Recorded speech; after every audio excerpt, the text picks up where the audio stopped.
It's okay. Off your mic. It's okay. She off your mic. Chai! Now wow, people wey suppose talk truth to power don't off mic. And if we talk, now 500,000 they go summer us, call them hate speech. But fear not, Maiyegun don't come. Him go torchlight every corner, nooks and cranny of all these bad people where they spoil our country.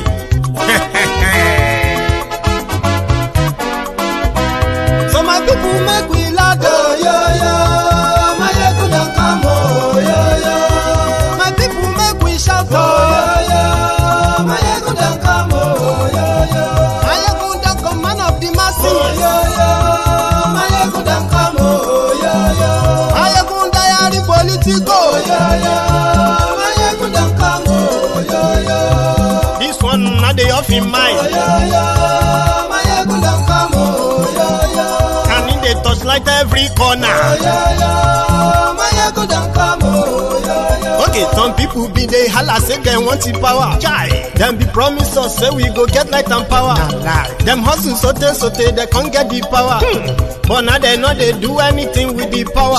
Every day, dollar just they get the higher power over naira. Still them talk say make we off mic, but thank God say Maiyegun don't come. So my people make you ladder, Maiyegun don't come,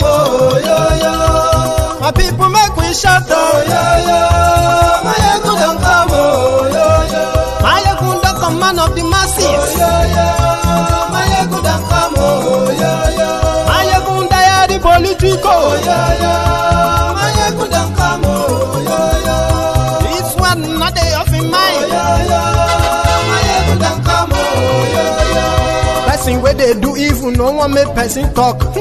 Them say that Maiyegun, that man too they talk. He too they talk. Say Maiyegun diary, he dey hot like pepper. But every day then they take money in bulk. Woman picking they the street they hawk. Still them talk say make we no talk. But thank God say Maiyegun don't come. So my people make you laugh, Maiyegun don't come, my people make you shout, Maiyegun don't come, Maiyegun don't come, man of the masses, Maiyegun don't come, Maiyegun diary Politico, Maiyegun don't come, this man not the off in mind.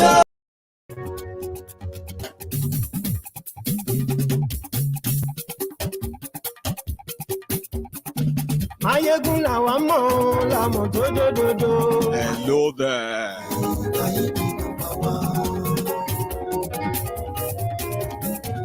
Maiyegun làwa mọ̀ làmọ̀ dódódódó.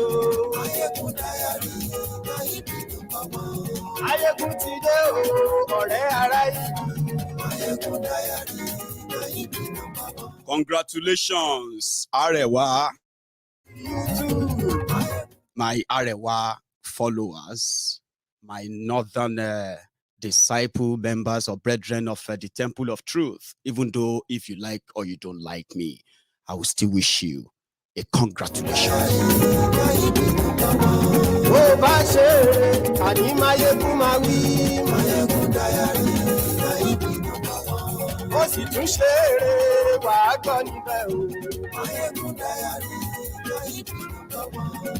Thank you very much.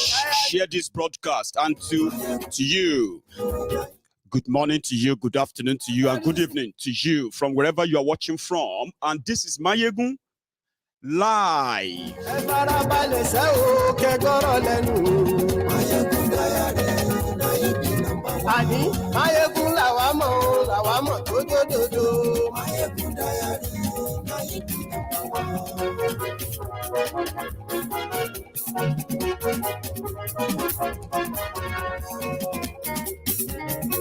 Thank you.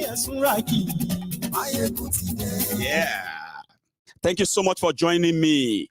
I could see that Facebook have started their Oribrukus. They will never stop. Here you get. The bottom line is this. If you are watching me on Facebook right now, I advise that you should join us on YouTube. It is a little bit safer there. and you can share and even comment, not like on Facebook. So at some point, I am going to disconnect the Facebook Live on Maiyegun's Diary Politico, as well as on Badero Lushola. So if you're watching me right now on either of them, get yourself down to Maiyegun's Diary Politico on YouTube. I actually have a news for you if you're joining us there tonight.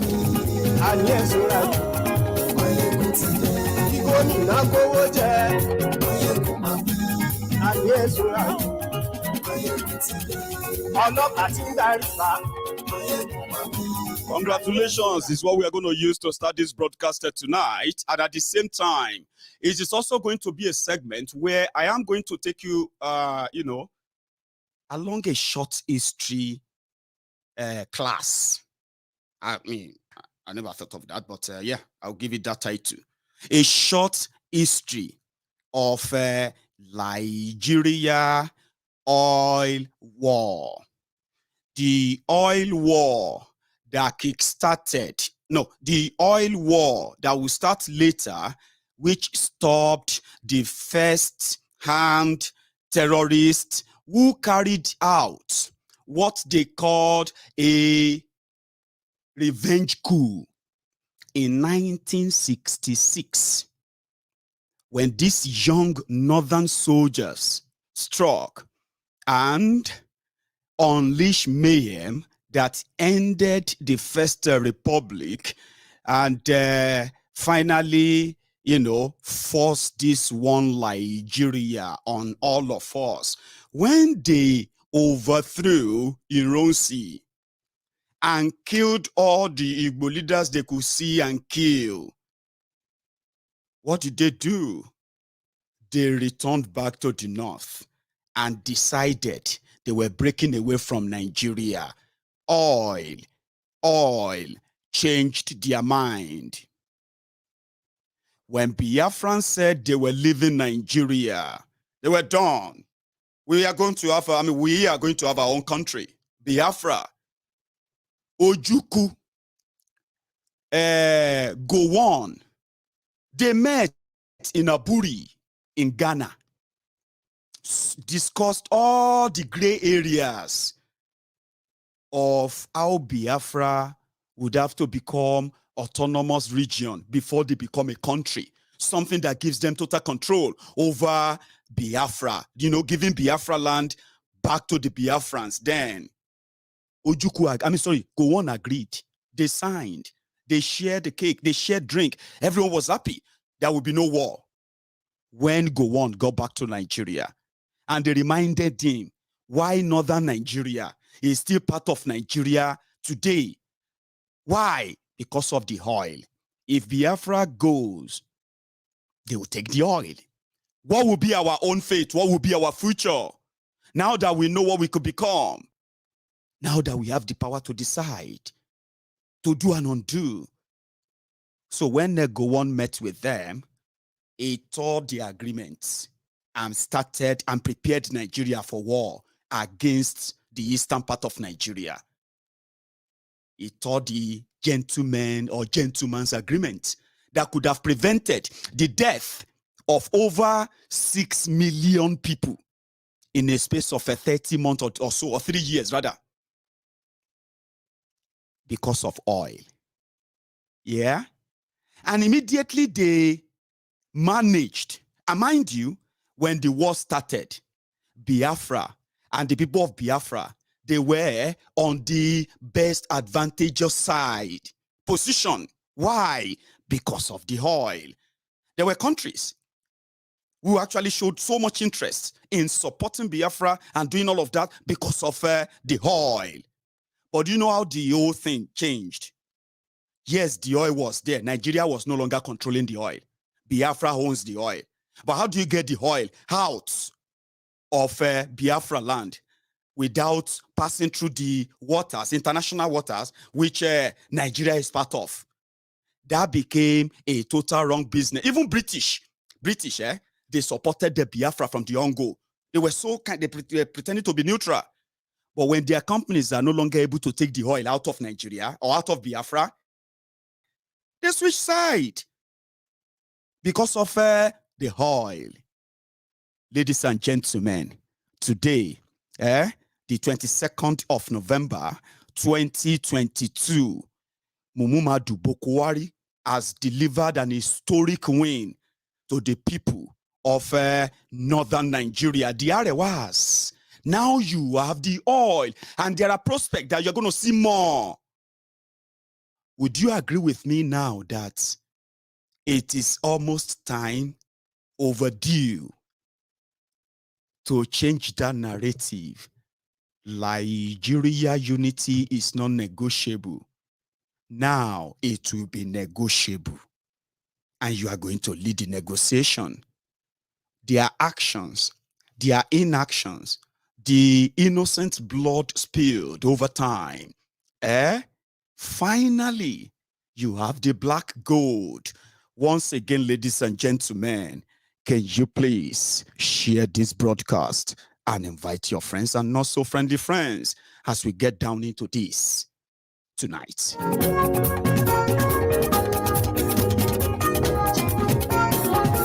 Maiyegun ti dé, gbogbo ọ̀jẹ̀lú ẹ̀ súnra kì. Maiyegun ti dé, gbogbo ọ̀jẹ̀lú ẹ̀ súnra kì. Ṣùgbọ́n ní bá ti ṣe èyí tó yẹ kí wọ́n ṣe, ọmọ bá dèrò ní fi wọ́n níran o. Maiyegun ti dé, gbogbo ọ̀jẹ̀lú ẹ̀ súnra kì.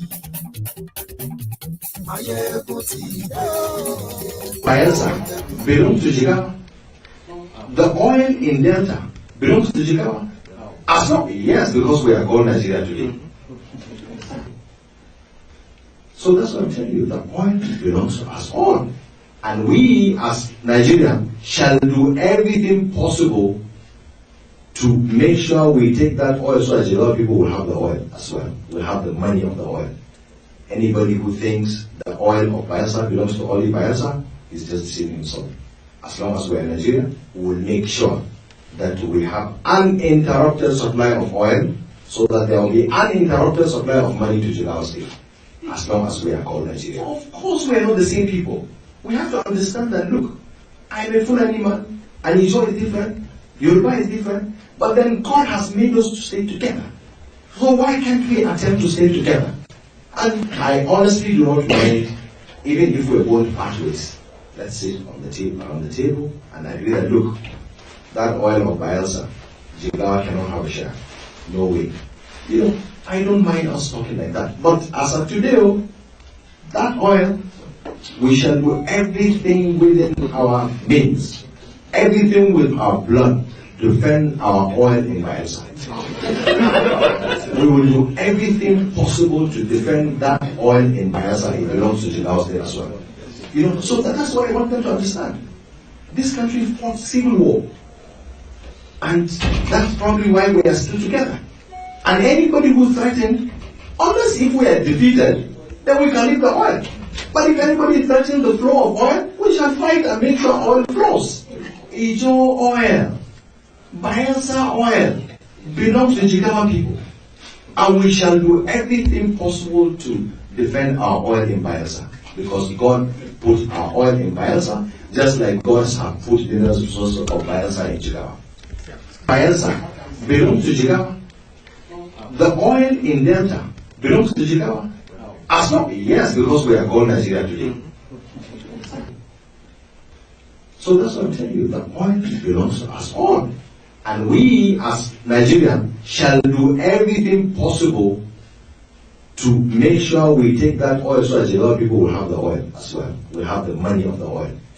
Anybody who thinks the oil of Bayelsa belongs to only Bayelsa is just deceiving himself. As long as we are in Nigeria, we will make sure that we have uninterrupted supply of oil so that there will be uninterrupted supply of money to Jigawa State. As long as we are called Nigeria. Of course we are not the same people.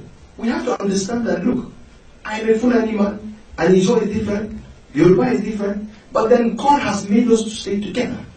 So why can't we attempt to stay together? And I honestly do not mind, even if we're going pathways, let's sit on the table, around the table, and agree that, look, that oil of Bayelsa, Jigawa cannot have a share. No way. You know, I don't mind us talking like that. But now this is the time we're going to have that conversation, okay? Somebody said that, meanwhile, for a start, yeah, the Facebook broadcast have been removed. So if you are joining us from Facebook, just remember that this is YouTube, okay? So if you become so unruly, if you start kind of acting funny, okay, we have a tool here that can actually put you into a perpetual sleep. Nobody will hear from you again, but it won't stop you from actually accessing or watching the platform. So YouTube is different from from Facebook. So you can possibly try and keep your Agberu attitude on Facebook. Just, you know, kind of a caveat for you. However, today there's been so much. Oh, hang on. Let's start from how the journey to discover oil in northern Nigeria, how it all started.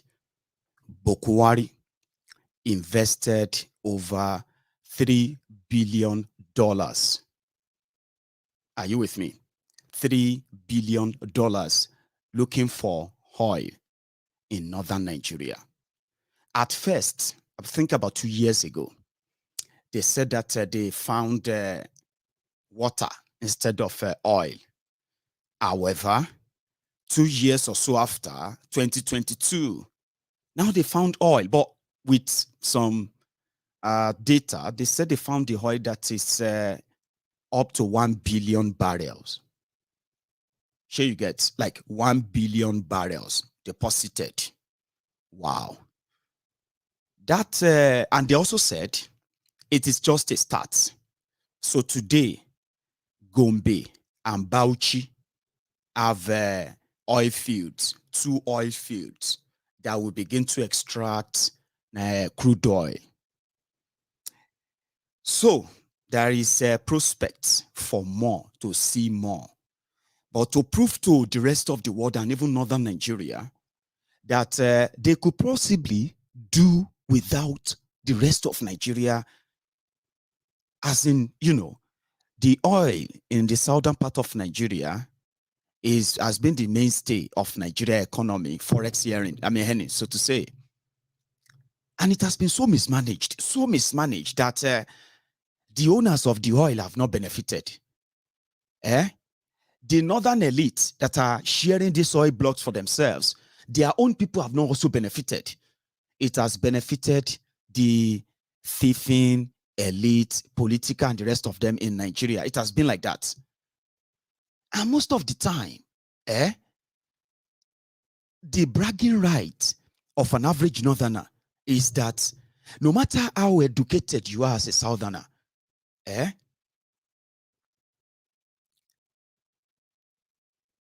thank you very much. One moment, by the way, I think we might have... okay, they said it's not the same place that Shirley looking before they found this one. Anyway, just, leave that aside. They said they found in Bauchi as well as Gombe.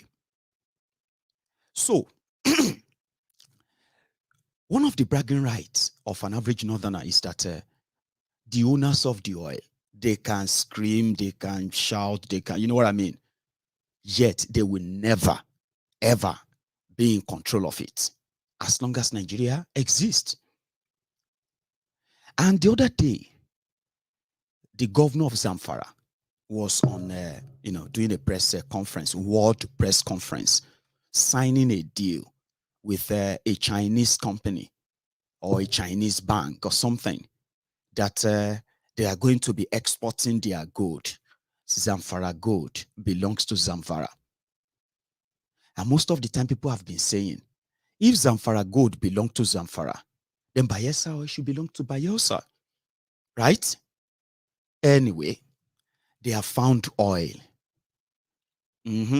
Sorry guys, the Facebook is gone, like I said. So if you are joining us from Facebook, it's a deal. I have to remove it.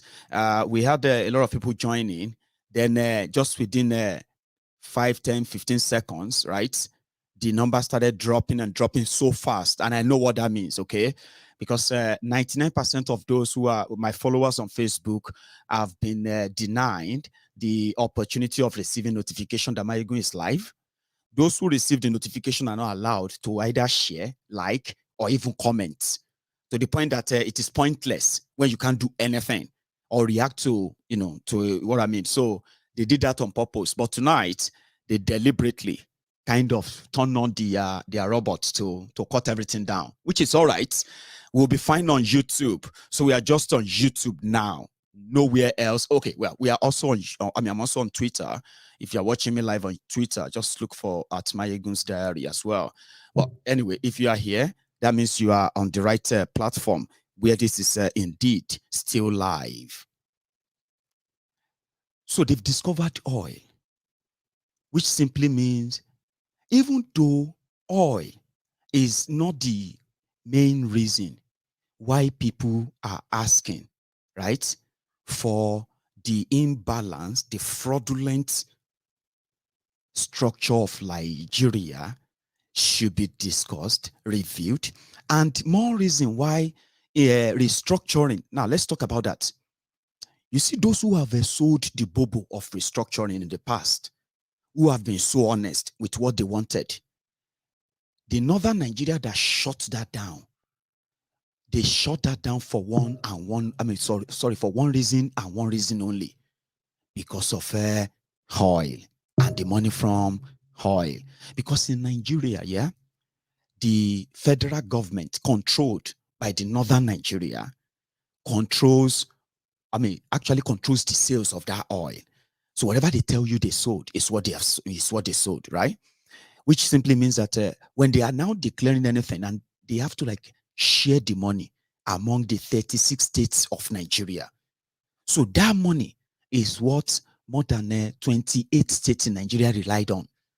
They are unable to generate revenue locally. People have become more poorer and poorer. So therefore they depend more on whatever is being shared at that center. Yeah. So in the last 7 years, Nigeria have lost so much to vandals, to thieves, oil thieves, in the last 7 years.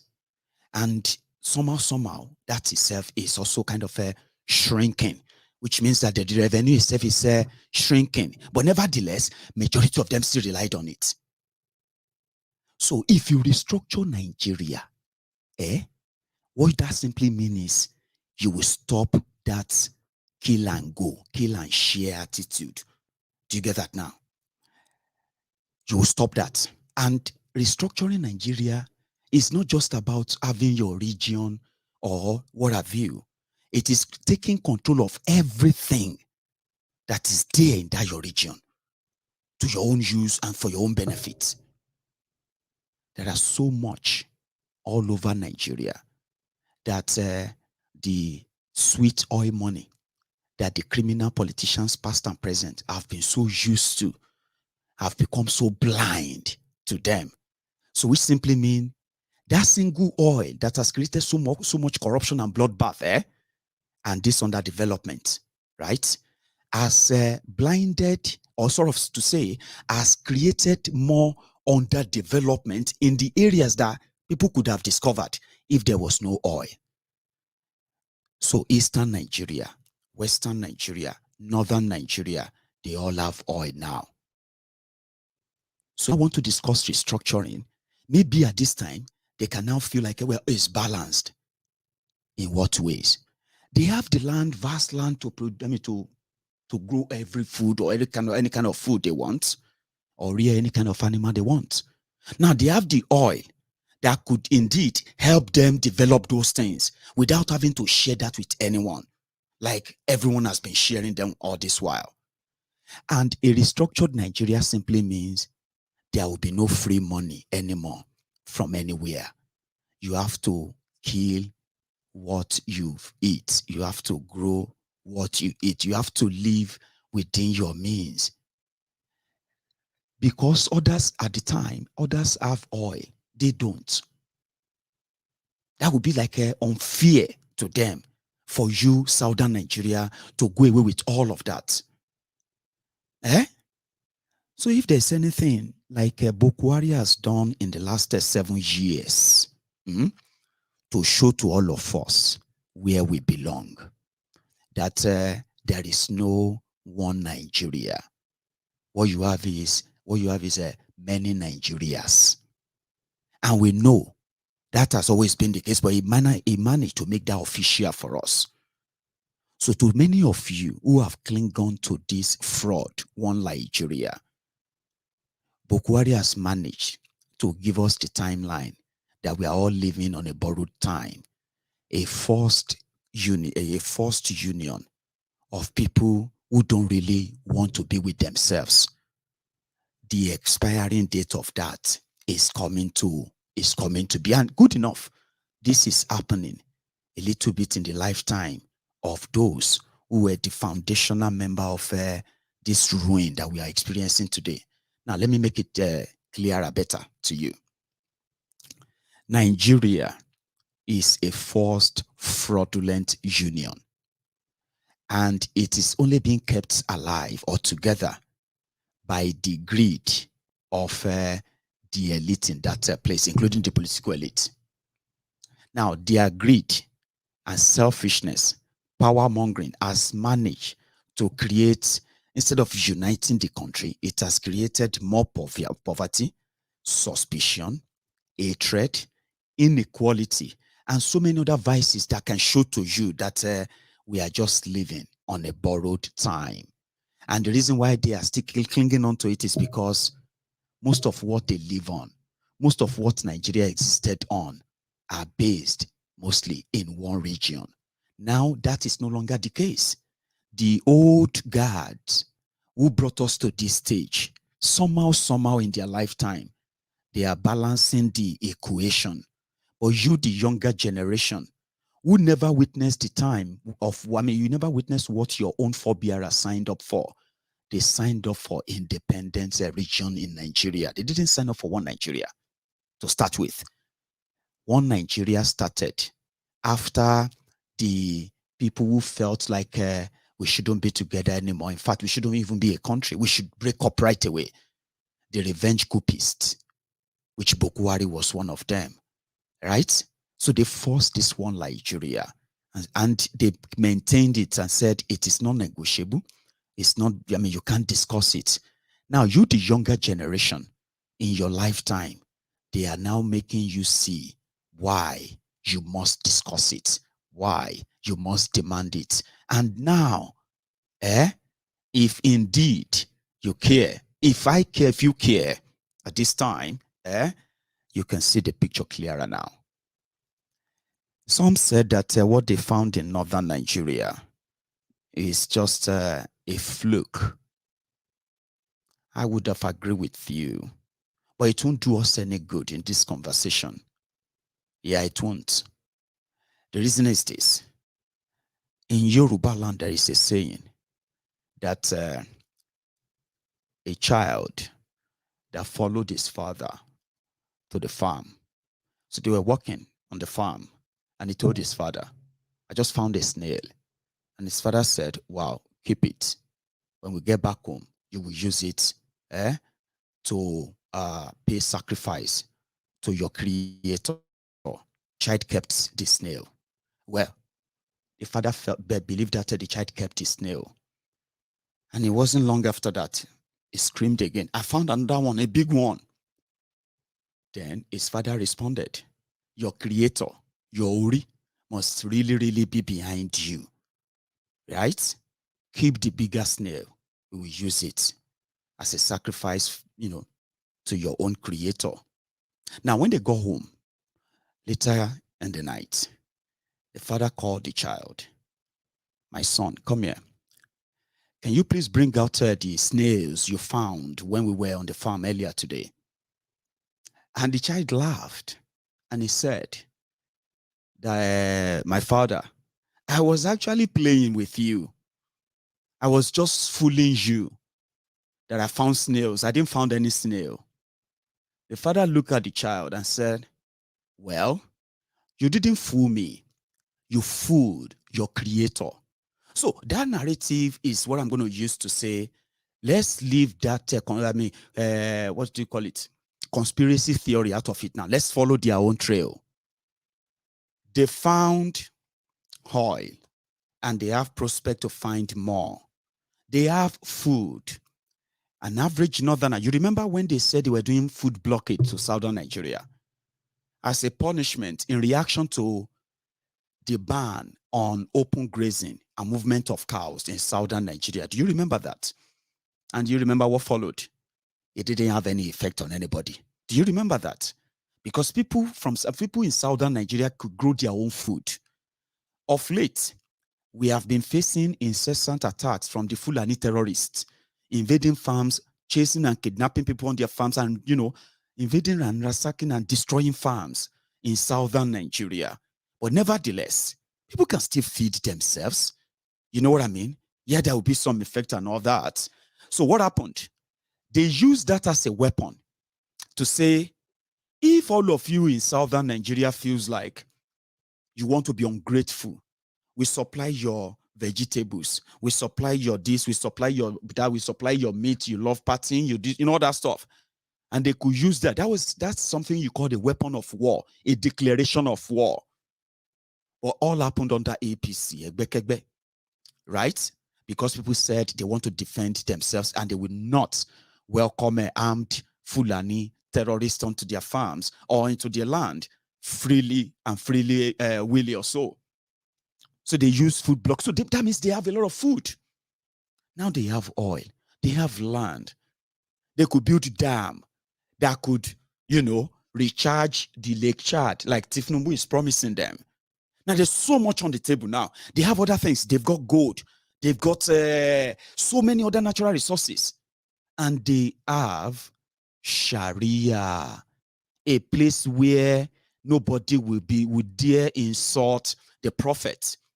You get what I mean now? Like, you will get to know that this is a place whereby this is the law, where they can actually practice the idea of governance, religion, and the rest of that they want for the rest of Nigeria. Like, this is ideal because this is this is how it was before they forced us together in 1966. Restructuring shouldn't scare anybody anymore, even though it is not actually a word that mean what it actually like, that mean what it sounded like, so to say. But when they were using restructuring and they were using it for political maneuvering and all of that, the northern Nigeria knew what they were proposing is an indirect breakup of Nigeria. So as an average northerner, think about what I just said. Arewa has oil. Buhari said you have oil. And we believe you found oil. And we also believe you're going to find more. You're going to see more of this. This is just the beginning. Now, the reason why Biafra, IPOB, is giving you sleepless nights than what the Fulani terrorists Boko Haram are doing to you up north. The reason why you find the IPOB Nnamdi Kanu are so scary is simply because your leaders have nothing they are going to live on. Like they are living off Nigeria right now. They will have nothing to fall back on. Majority of them will fail your Sharia law. Do you understand? And at this time, for those of you who are really, really, really religious, not extremists, or even if you're extremists, this will be a great opportunity for you to have a country like Qatar, like Saudi Arabia, where sinners, infidels, are not really welcome, where state law represent things that represent your value, your value. This is what is mixing up in Nigeria. This is not what our forebearers signed up for. When Ahmadu Bello, the premier of the northern region at the time, when Ahmadu Bello was leading northern Nigeria, he was like an Islamic scholar.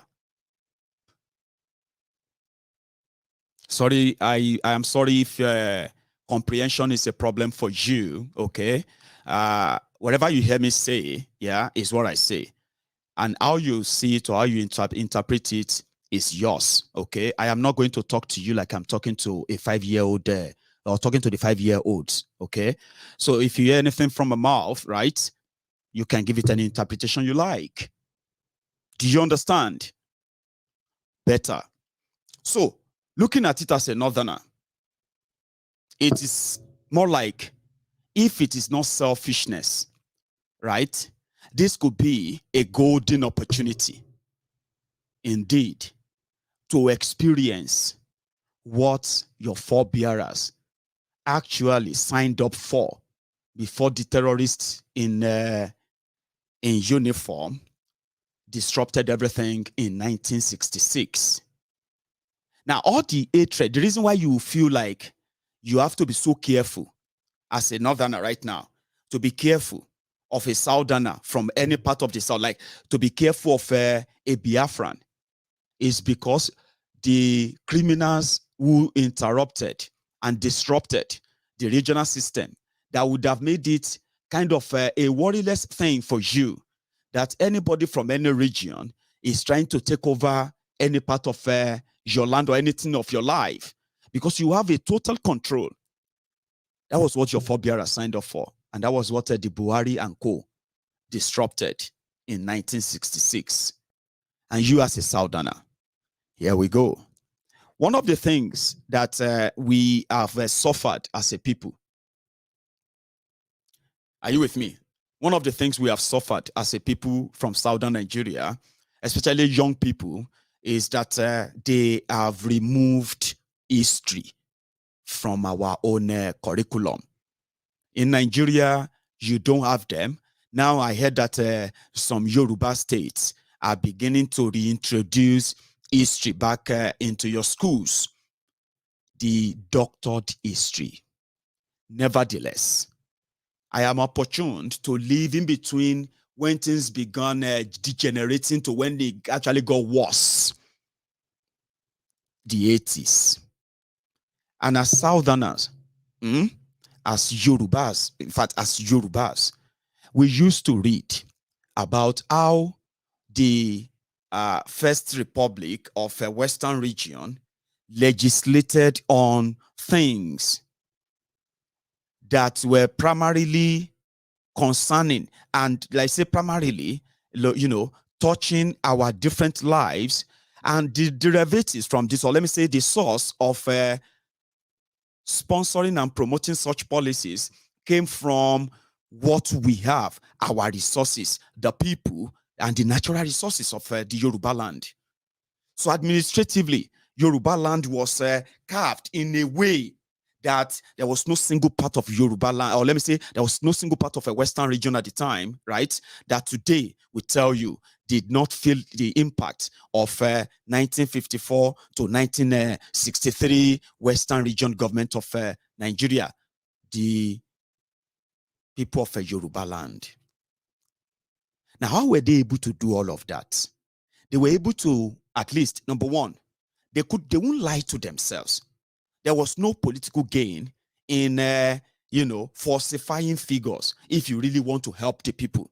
And if you really want to help the people, there is no anything called state secrecy, that something that has to do with their life, direct life, education, healthcare, agriculture, land ownership, house ownership, and so on and so forth. These were things that the good policies put together by pro-Yorubas who were in charge of Yoruba land at the time, pro-Yoruba ideas that involved all Yorubas, whether you are in government or you are not in government, whether you are in politics or you are not in politics. It touches everywhere where you knew then that you could be any. But today, what you have is a rent-seeking system whereby falsify figures and at the same time, the reliance on the free money that Nigeria represents, as long as we are no longer allowed to even access or tap both human and natural resources. Because if you want to use the human resources, you must have the natural resources as well to keep them functional. And that's exactly what they denied us. We didn't probably have all it down. I mean, then, maybe if we have been on our own, like we were at the time, Yoruba land would have been exploring oil as well and gas. Yoruba land would have been probably one of the major exporter of the same products all over the world, earning enough, and at the same time developing, because at the time when we were using our own agricultural proceed to run Yoruba land, those were the glorious days. And the example of if you are indeed allowed to run your thing. And same thing with the people of the Eastern Nigeria. Today they are talking about dashing them a seaport, dashing them this or that. Hello. For 7 years, APC, Egbekegbe, under the leadership of Buhari, which promised you one refinery every year. And then for 7 years, there is no working refinery in Nigeria today that you can say is even up to 10-20% capacity. All near dead, and no new one built. Meanwhile, in these same 7 years, this same APC, Egbekegbe, they have invested, or let me say, they have invested or borrowed, over $12 billion in the name of oil, wherever in Nigeria. And I'll tell you what they have done. First, they were spending, budgeting, and spending millions, hundreds of millions of dollars in what they call trying to revitalize and refurbish and resuscitate the moribund refineries they met. And when they came to power, over 45%, well, the refineries in Nigeria, including those ones in Port Harcourt, they are working at the capacity of over 45% capacity at the time. Guess what today? Like I said, I don't think any of them is working all of them put together. I don't think they are working up to 20% capacity. They killed them. How? They went to the what do you call it, European Union to borrow money that they wanted to construct. Is it World Bank? They shall go on there to borrow $6.5 billion because they want to construct a pipeline from Niger Delta, where the oil is, where they have the oil, and then it's going to be a transnational pipeline. Gets to where? To Niger Republic, a refinery there that they have been investing their money in, right? In the last 7 years. No investment right there in your own infrastructure, your oil industry, nothing. Okay? So which means it's deliberate. From the money made from that, they have invested in discovering oil in northern Nigeria. So if that puts the balance into it, then it is worth a check and a look. So the bottom line is that today, they agreed, which I still believe is going to eventually lead them into that explosion that we are counting days for now. We are now counting days. By between now and February, yeah, you will get to see even better. But the point here is this: the agreed has created more poverty. The agreed has created a corruption, a huge corruption. Their own greed and selfishness has created and nurtured the terrorism in Nigeria. Crimes has increased, and today poverty has skyrocketed, multi-dimensional poverty. Now, all of this, right, are eventually going to implode the entire system, which means their greed is going to break up in Nigeria. And if it's going to happen today, you as a northerner, I think at this point, you have something to say. You have oil. If Nigeria break up tomorrow, you've not lost anything. Just for you. Doesn't really matter if you believe me or if you don't. And to every one of you who believe that Maiyegun is a scam, do you believe that I've told you? Doesn't matter anymore. They've made it public. They've opened up and said they have a 1 billion deposit. Do you get that now? So which means that alone, if Nigeria break up tomorrow, yeah, they can still sell and explore, or let me say, they can still pump a crude oil from their 2 fields, right? For another 8 years, if they are selling 400,000 barrels every day. Yes, for 8 solid years, they can say, oh, is that, I don't know, probably more. What am I saying? 18 years or 20 years? If they are selling for 500,000 barrels every day, well, 8 years it will be. But it doesn't really matter. they can see more. And mind you, they can feed the entire Africa if there is no terrorism in up north, right? They can grow food, as they say.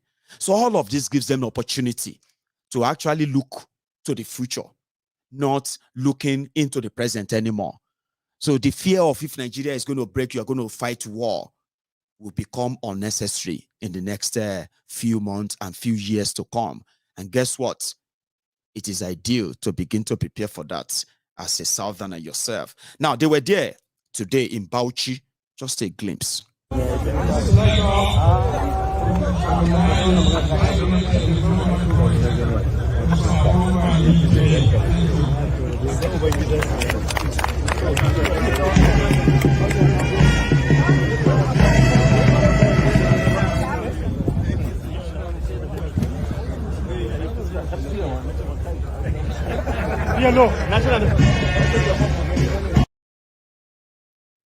So that's that. You have oil. The way where you find 1 billion, you may find another 1 trillion cubic deposit of oil and gas. So if it is about development and all of that, if everybody controls their own regions and their own resources and everything, now you have enough to say, to hell with Nigeria now. You've said that many times. Some of you have said that already. But it's just that none of you actually mean that. Now you can begin to look into that. Like, they are going to use a lot of money from Nigeria to develop it for you. Because you know one of the things they did, right? For the past 6 years, they built a refinery in Kaduna. Between Kaduna and Bayelsa, or Kaduna and then Omoku in Rivers, or Kaduna to Ondo. We are talking about thousands of kilometers of driving. Sure you get. But they built a refinery there. So they will now have to get the oil from Bayelsa, take it to Kaduna. So they already built a refinery. They are paying people over 200 billion a year salary in that Kaduna refinery. And they have never produced a single oil. So now they have the oil in Gombe and Bauchi. So the distance between Gombe and Bauchi, I don't think Gombe and Bauchi, and then Bauchi to Kaduna. I don't think that would be too far compared to Kaduna to Warri, or Kaduna to Oloibiri, or Kaduna to Rivers, or Kaduna to Akwa Ibom. Do you understand? So economically, no, the northern Nigeria now have their future in their hands. They can now take their eyes away from that free money, the oil. And this is the time that you can tell your leaders and everybody and say, if Nigeria wants to break now, let's begin the negotiation. Let's start it now. I know you probably won't agree with me, but it doesn't really matter. It will remain in your head that it actually makes sense. It does make sense. Anyway, Kolu was there to say, when he become your president, no be only oil you go get. He's going to build you dam. Even though you are hungry, Buhari is the greatest leader that you've ever had. It belongs to the category of... Each time we discuss the lack of food and the challenges of terrorism, you will talk about Lake Chad. Okay, let me assure you, if I am elected the president, I will recharge Lake Chad.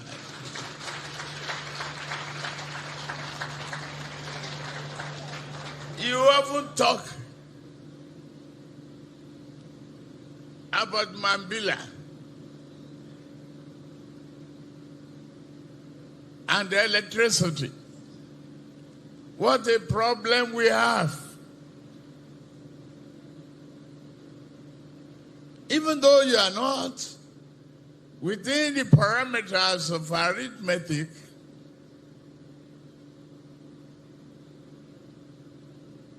you know a circle is a circle.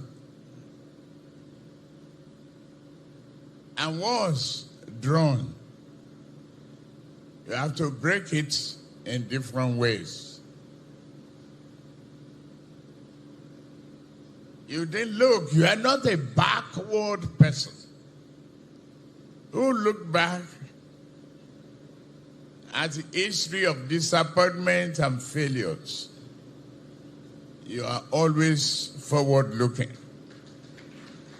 That is why, while we were debating, I insisted that our title for the manifesto will be a renewed hope. Not knowing that today will happen. And today it is happening.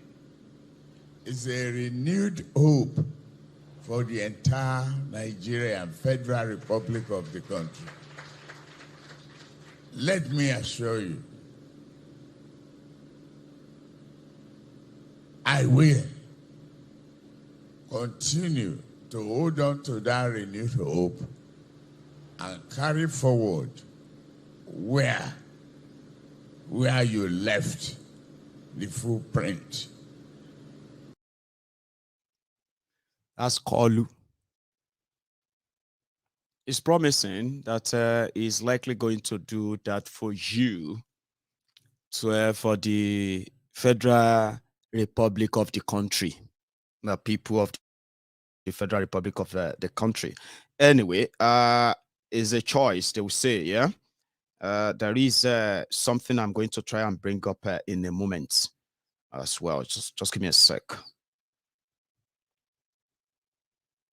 Don't fix some of Nigeria's problems today. That is this INEC problem. I've said plainly, INEC, put me in trouble if you like. It is a fraud. The numbers in Nigeria as far as census are concerned and as far as election is concerned are a lie. And if nobody will speak up about it, the righteous should speak. And our righteousness is not of ourselves. It is of him, and he will protect. Hallelujah.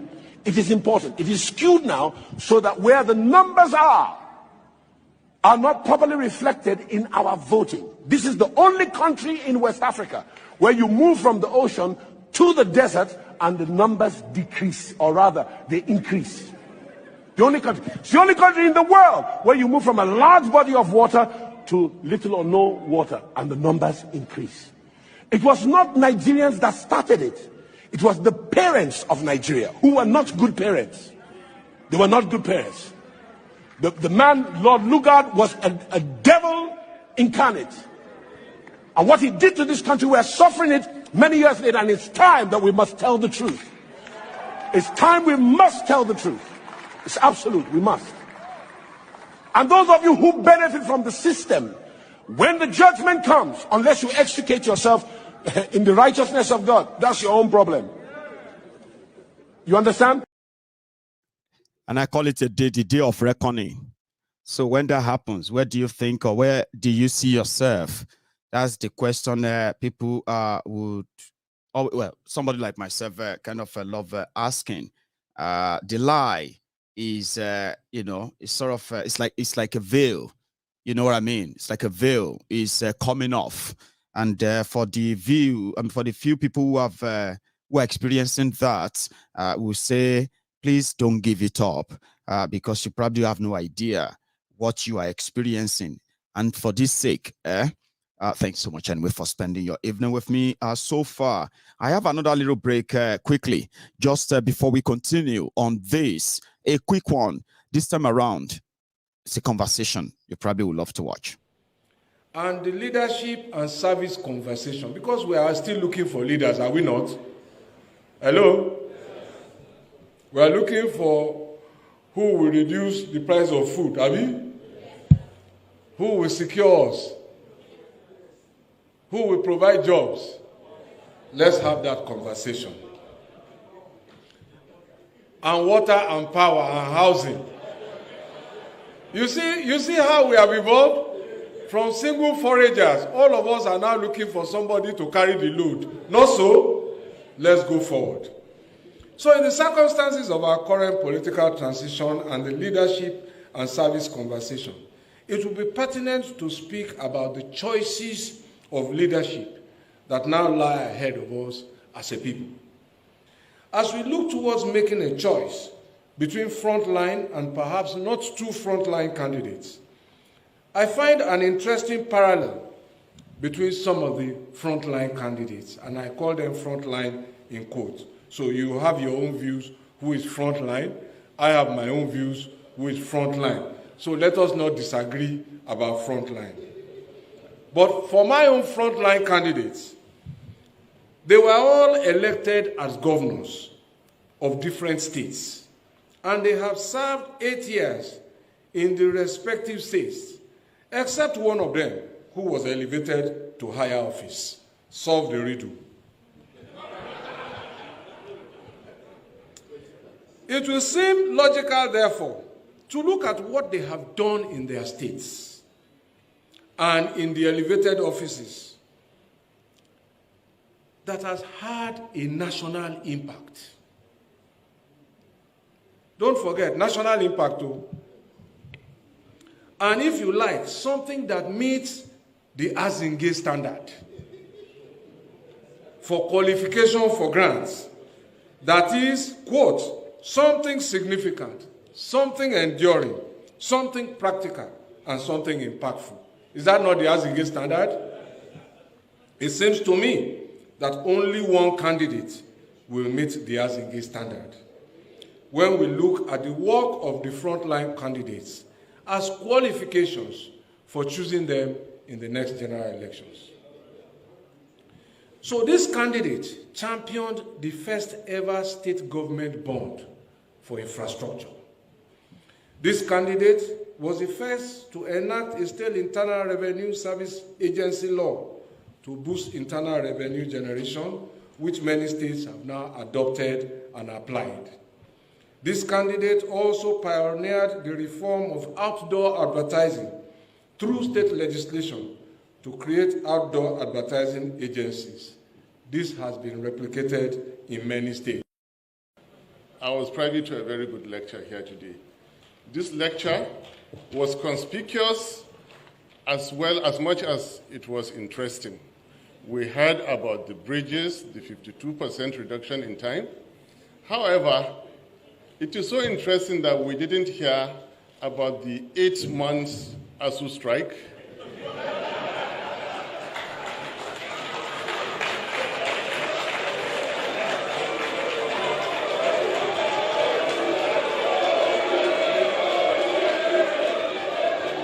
No politics. No.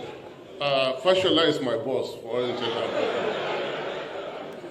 We didn't hear about the naira now costing above, the dollar costing above 750 naira, which I warned us against. Speaking about roads, my boss also didn't speak about the Abuja-Kano expressway, which practically nothing has been done about it. A leader should always be balanced. We are introducing. I am balancing that lecture. That lecture was very, very good. Yes, when you get academic and academics are listening to you, that lecture was very good. Human society has evolved. Leadership has evolved. Adam was a leader to Eve. Your Eminence, I am entering your... David was a leader. Solomon was a leader. Moses was a leader. They never gave themselves national honors themselves. Their legacies stood for them. This is what I'm saying. Whatever you do, however much you enforce it by force, legacies will stand the test of time. Misrule will never stand the test of time.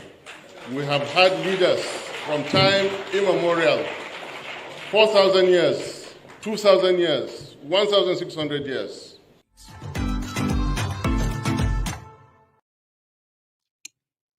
So I decided to just drop that in as an interval, moving away from the oil in Bauchi and Gombe, as we continue to monitor what they're going to say after this and who is going to own it, and if it's business as usual, and how the younger, well, I think I'm thinking too far. It's like I'm thinking too far for them. And at the same time, I should just use the normal shortcuts. We shall see. However, as you watch me tonight, okay, I gave you the background history of why they still keeping Nigeria one. They are not keeping Nigeria together because of you. They don't care about your safety or security. They don't care about your children's education or even you getting employment. They don't give a damn. Okay? People who want to develop people. You will see the prospect, you will see the template, you will see not just the intention. But if they do it and they ended up having to reward themselves and channel the proceeds of that to themselves than you, then you understand me better. But time, like they say, will tell. So normally, everyone or every part of Nigeria, I believe, have what it takes to exist as a country. The other night, we were looking at the population, like we know, not that we can really rely on these numbers, but let's use them for this conversation, yeah? You have 7 million or so people in Bauchi. That's more than the population of some countries in this world. Countries where many of us are queuing to get their visa. We don't even speak their languages and all that.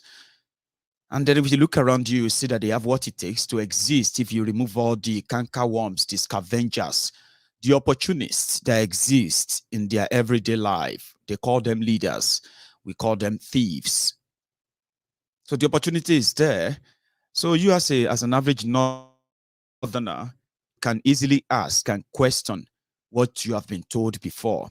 Now you know that if a conversation says for the development of other people, right, for everybody to do their own thing their way, is not a crime against the North. The criminal politicians who told you that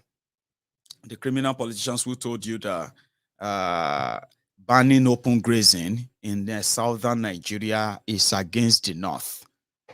Banning the movement of cows or carrying AK-47 down south will earn you jail time is against the North. All these criminals are more or less like appealing to your extremist side to hide their own failure of how much they failed you in a way. So what do you think? It will give you an opportunity to say, well, if I didn't believe before, I do believe now that people can actually survive. Everyone can survive on their own. That you can't survive without the South, or the South can't survive without the North, and the rest of that are the myth created by the roguish government politicians who have been benefiting from this from time immemorial. You can stop it. The reason why we call Nigeria their feeding bottle is because of the feeding bottle, the oil, the free money, and every other thing they take in your name that never really get to you. Now you can begin to believe that Arewa have oil, and if Arewa have oil, what is still keeping Nigeria? Let's talk about that. So I know that there are already people who are counting days of when Nigeria is going to end and all of that, and they are going to break everything all together. Yeah. Now, if you are watching me as a northerner at this time, if anybody tells you that they want to break Nigeria, Nigeria should break, I don't think you should give a damn anymore. You shouldn't even give a damn anymore. Okay? Like, okay, let us break. Let everybody go their separate ways. It will serve the interest of everyone. But if your leader says no, then you know they are your enemies too. However, I was scouting my social media as usual earlier, and then I caught a show having a chat just before I take you to my next one, yeah, which is, in fact, I think we should start from there. I don't know how many of you have seen this video of Werewike today. The credit of it goes to the channel's television as well, okay? However, I'll play it so that you listen to it first. Something that they haven't really shared publicly before, but most of us have spoken about that. But for this time around, Wike is now kind of telling you why they will make sure they sink Atiku for Tinubu. Okay? But they will disguise behind Obi, disguise behind Kwakwanso, and as time goes by, you'll get to know it is all for Tinubu. Now, the enemy of my enemy is my friend. is what they're about to do. But the reason why, or the reasons behind where a wicked said tantrum, now you have the image or the answer in this video. Take a moment. You know, what I don't like in people, we forget history easily. We forget history. We forget history that in 2015, when Jonathan, as a sitting president,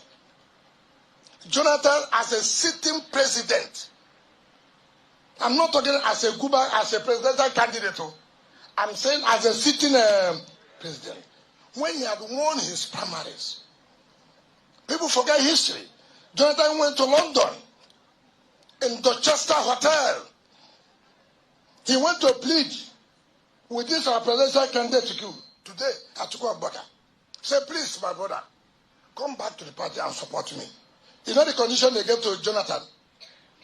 He should relinquish his ticket not to run as the president of Nigeria. That was a sitting president and a presidential candidate of a ruling party. They gave him condition.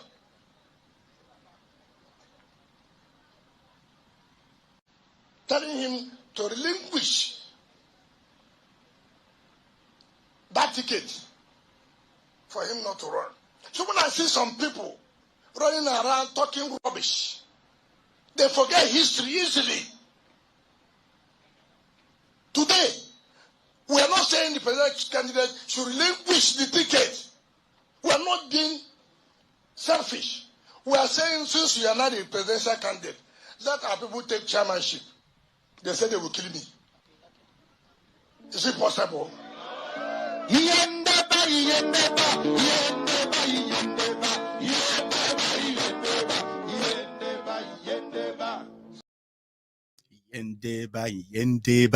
Yendeba. When I shared this video on Facebook, I said Atiku should just forget it.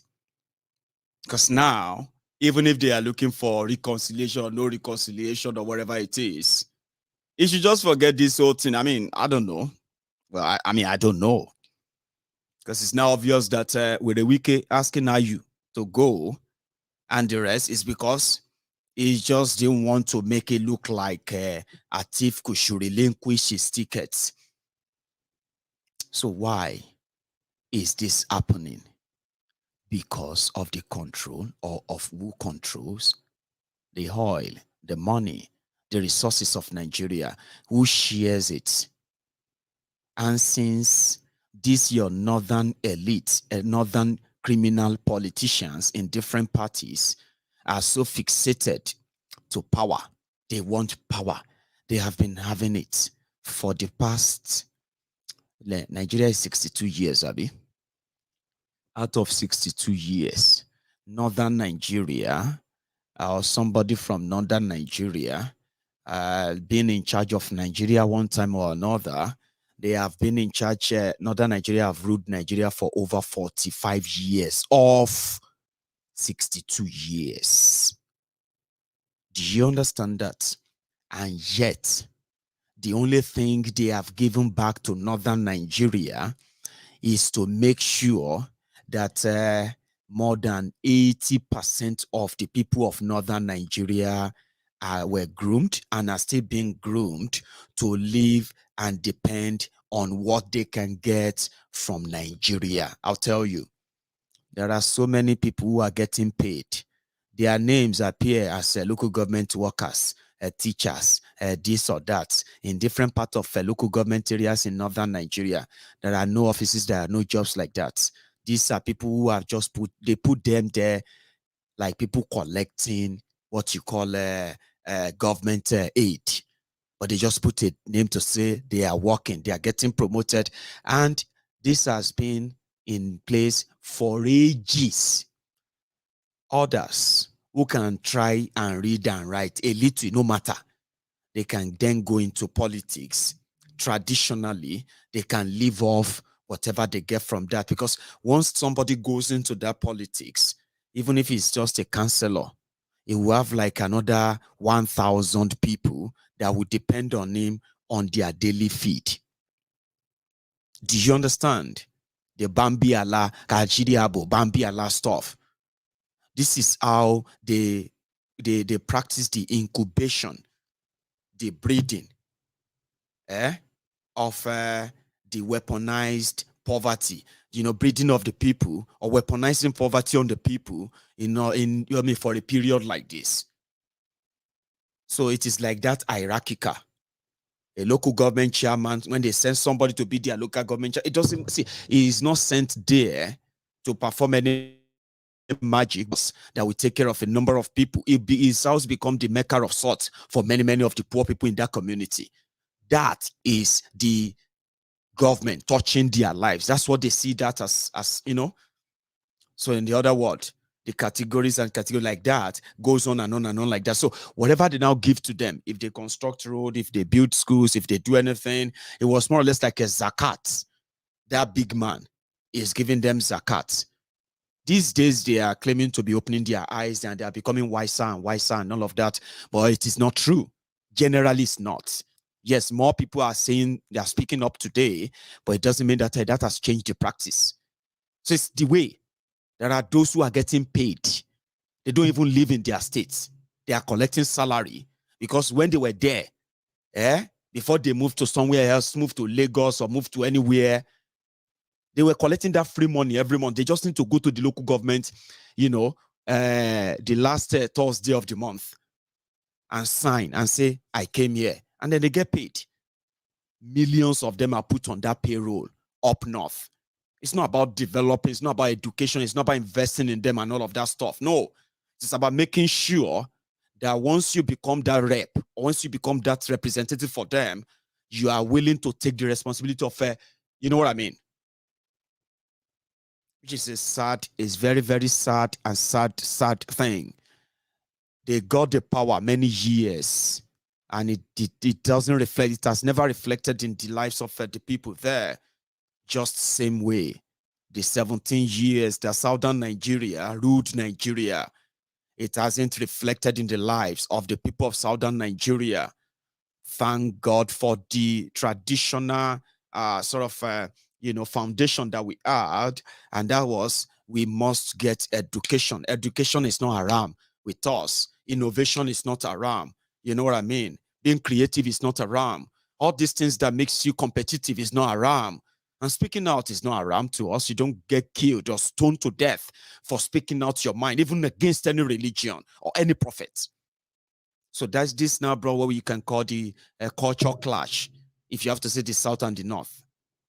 In a way, the consequences of the leadership of those who have led Nigeria for the past 62 years, Northerners and Southerners. So Atiku, in his desperation, further created and in fact gave birth to Buhari, the APC, Egbekegbe, that has now wreaked havoc in Nigeria today, divided Nigeria, divided Nigerians, and they are doing so much to make sure that they are not held responsible for that.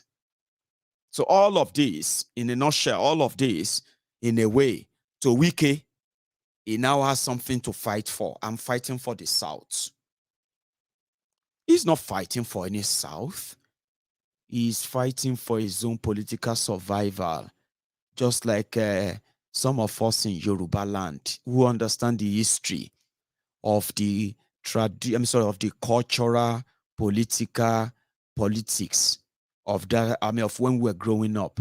Nadeko to Afenifere for Yoruba nation, Afenifere for restructuring, and then today, those who actually sailed on that background of the ethnic belief that Yorubas can only attain our own our own God-given eye, that we should, you know what I mean, attain naturally if we do things on our own, like we signed up for in 1957. I'm sorry, 1954 to 1963. So they sold us that boo-boo. Yorubas believed them. They got that power. They changed the tone. Now they are talking about Nigeria. If you dare say something that is not about Nigeria, they quickly give you up, they give you up for prosecution, for jail, or even, to be killed. Same people who told you they love Yoruba that much and they were loved back only for them to end up betraying Yoruba and then, supporting Nigeria. Today, you know the story. So that's exactly what, Wike is doing. Wike belongs to them. He's one of them. He's been part of them. He's still part of them. But it's easier to say, look at these people. Buhari is a Fulani from northern Nigeria. Atiku is a Fulani from northern Nigeria. So does it make any sense in a divided country like this, with what Boko Haram have done, the polarization of Nigeria at this much? Does it make any sense? Would it bring any unity? Would it bring any trust to look into another northerner, a Fulani northerner that will come in desperation because, well, it's a northerner, they can get whatever they want, or deal with anybody that tried to stop them? So where the Wike could use that and say he's now fighting for the southern Nigeria. But what's that fight all about? For themselves. And this is where, it was even talking somewhere. I mean, it was like a short one. Hang on. I told them, Ibas is a quiet man. He's a Christian, born again Christian. I am not a born again Christian. I'm a Christian, but not a born again Christian. I told Ibas, when they slap me, I told here. Me, if you slap me here, I don't know what I will survive the other one. I'll blow your head off. If you push me, I'll push you. Touch me, I will touch you. If you push me, I push you. Touch me, I touch you. I no be gentleman. No. That's what Wike was saying there, right? The point here is this. Whatever he does, whatever he displays, and the rest of them, they are just, in my own word, right? It is not for you to take any side and be like, he's probably speaking on your behalf. It's not. It is just an opportunity to see through what they are trying to keep away from you by telling you half truth so that you could believe them on this. But I will want you to see the bigger picture. It is because it has gotten to a stage where, listen to me, up north, you have you have Tifnumbu, Alhaji Tifnumbu, the Jaga bandit. He is Alhaji, married to pastor. And he's been Alhaji for so long. But being Alhaji from southern Nigeria to the extremists, fanatics, because that's what you practice in Nigeria. You are not practicing religion in Nigeria. Do you know that? You are practicing extremism. Now, what? They think of how person go born, how this one goes. Something terrible will happen to people you don't like. People who disagree with you politically. That's ungodly. That's extremism. You know what I mean? Many of you who claim to be religious, you are just a terrorist. We never get liver to carry bomb. You are just a walking, living terrorist yourself. If you review some of your thoughts sometimes, things you kind of agree to, but you can't say publicly. If somebody say any rubbish, make them cut off their head. You can't say it publicly, because they look at you as a decent person.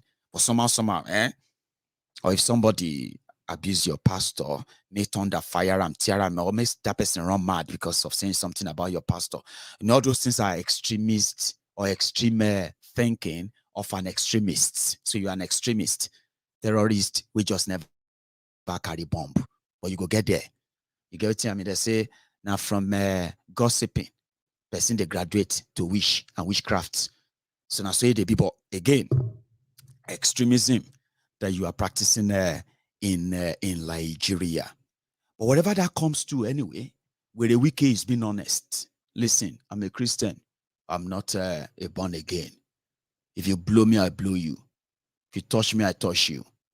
If you do this or do that, you know what I mean? But again, no matter how much he tries to make it look, the point is, you have Atiku is a northerner. You have who else? Kwakwanso is a northerner. You have Alhaji Tifnumbu is a southerner. You have Peter Obi is a southerner. Now Alhaji Tifnumbu up north is considered as somebody that is not a real Muslim. Alhaji Tifnumbu is considered as an infidel, sha, or we can only manage him if he can prove to us that he can bring somebody we can trust. Then they chose the shitty man to convince them up north. Now, that is to show to them before they could even like make him what it is with all his money and all that. But you see, Peter Obi, that one chose a Fulani man, Ahmed Dati, but somehow, Peter Obi up north is called a pastor. Why? Because as a Muslim up north, they want to ask you, you won't go vote a pastor? Pastor Obi, pastor is a pastor, Pastor Peter. People come, they ask, when did Nigeria turn to, when did Peter Obi become a pastor? I said, that is Nigeria politics. And the reason is simply because all of them are there together. If what you signed up for, what your forebearers signed up for, the Eastern region, and Obi is running to be the premier, which is like the president of the Eastern region. Even if you call him Alhaji Obi, nobody will listen to you in Biafra land. Nobody would, because they will know him. Abi, there will be no reason for him to want to answer any Aruno in Kano that knows that he is not a pastor, but he saw a poster and a poll that says he's a pastor. But because it is Nigeria, he said, but they said you are a pastor. You are a pastor. You see that confusing that is? Tinubu, a Yoruba man, to belong to the caucus of person will be said, they say, what do you do? I'm Alhaji. I'm a deacon. How are you a deacon? How are you Alhaji? He became Alhaji Ole. Now, as Alhaji, he can't prove, as much as he's been with them, he's been around for so long, he had to go and bring somebody who is a Boko Haram sympathizer to convince them that he is a real Muslim. As for Atiku, they did a poll. I'll show you that. Let me see if I still have it. They did a poll. Nigeria is run by extremists, criminals, and that is why today, which we have said before, religion and tribe, religious profiling, tribal and ethnic profiling, as well as ethnic, targeting, are going to be the core conversation of your charade. And rather than you continue to ask, this is too harsh. How can you say something like that? That is too bad. Just remember that Maiyegun said, you could save us all of this if we are on our own. And being on our own should become more interesting to you now, especially that those who are against it are going to begin to change their mind that they are no longer against it. So they ran a poll. In that poll, somebody who is Tambuwa's special advisor. Okay, you see, Tambuwa is the governor of Sokoto. Tambuwa is Atifu's campaign director, campaign whatever, presidential campaign whatever, council chairman. Now, Tambuwa's media advisor, special advisor to Tambuwa on media, now has another special advisor on media. So, in a nutshell, the special advisor on media to the special advisor on media to the governor of Sokoto State now conducted a poll in the name of TVC Hausa. You know, TVC is owned by Tinubu. Now they call it presidential poll. Now look at this, because there's somewhere I want to show you. Now Atiku is Alhaji. Let me see if I can take this off. You can see the underneath. Now that's Alhaji Atiku, yeah? Good. Now let's go on to, I think there's another one where you have Tinubu. Arabi Kwakwanso. Yeah? Right. This is the one. Bola Ahmed Tinubu, Rabiu Musa Kokwanso. But here, Alhaji Atifku Abubakar. Yeah? Now, if you now check this, you now see Pastor Peter Obi. Since you know what I mean, since their charade started, when I pointed out to you then that Nigeria election or charade is going to help you. If you want to try, even you as a Nigerian, okay, let's say you just want to, you are not obedient, you are not articulated, you are not looted or something like that, yeah? Let's say you are neutral right now and you want to possibly understand how divided Nigeria is. I mean, how divided Nigeria really is. Like, don't worry about all you have read, even if you are kind of having these different opinions about them. Just bury them for now, like hang them for now. If you pay attention to the characters involved in this, their charade, their lies, and their vituperations, their outbursts, and all that, they will give you the insight into how divided Nigeria is, really. And for those who have discovered, people like us, the question we keep asking is, why can't we avoid this chaos? Tell ourselves this truth. Avoid the bloodbath and stop giving life to these narcissistic criminals you call leaders, and call it quits and break it up. That usually sounds like too blunt and too straightforward to so many people. No, come and break it up now. Oh yeah, come back here now, come and break it. No, I've told you, nobody is going to break it up for you. The politicians are doing the job. I just want people who do understand why we continue to say it is the best option. In fact, it is the only option.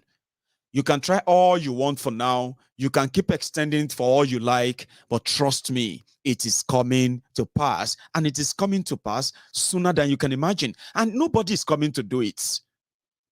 The actions of your politicians will do it. I've said that many times, and I mean that. Well, I wait to be proven wrong. They will break Nigeria up. You're going to help them do it as well. But if you really want to understand why, how, where did that come from, just pay attention to their elections, okay? Pay attention. The propaganda, the lies. You see, they will tell you it's normal. But I am telling you, they are deliberate. That will eventually help you with that implosion. People hate themselves more now. Okay? Igbos, Hausa, Fulani, Yoruba, on social media, off social media, people are being treated so badly because of where they come from and where they are currently living. Because of, you know what I mean? And it is going to get worse with the kind of messages, with the kind of things that they are promoting there, here and there against one another. Are you with me? And eventually, because they all have millions of people listening to them. So what do you expect? An implosion, which is just a matter of time. And I've said that not because I probably have any control over it. Are you with me? But it is because the criminals who brought us to this point, they haven't even seen that they've done anything wrong. It seems they are not even seeing it themselves. They are not seeing the damages they have caused. Even you, their supporters and their, their backers, you have no idea the damages they have done. It will only take a tiny spark. And then you will see everybody will turn to real prophet. I remember this person said it. Oh, I remember that person said. Everybody will just turn to genius. But just pay attention. Pay attention. You will see how divided Nigeria is right now. And how divided Nigerians are. They will tell you, let's come together and make Nigeria great. Let's do everything together and make our... It's all lies, okay? Don't believe them. because none of those people actually mean anything they are saying. Do you understand? What they didn't understand is that every day the time is ticking like a time bomb, and their action will push you there. I haven't seen anywhere.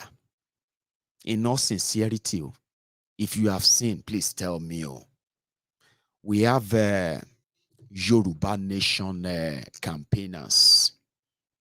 We even have some of them. I mean, we have a lot of them on social media who are making declaration upon declaration. The other day, somebody called me and he said, they even sent me some voice notes here. Some of them, I am not going to use them yet. A lot of stuff I've told you that I'm not going to say now until some of these characters, they will outplay themselves. After they create one lie after the other, one lie after the other, after another lie, after another lie, they will run out of lies. Then they will go on to accusing and pointing fingers at everybody that they could just drag into their mud and everything. Then they will run out of that as well.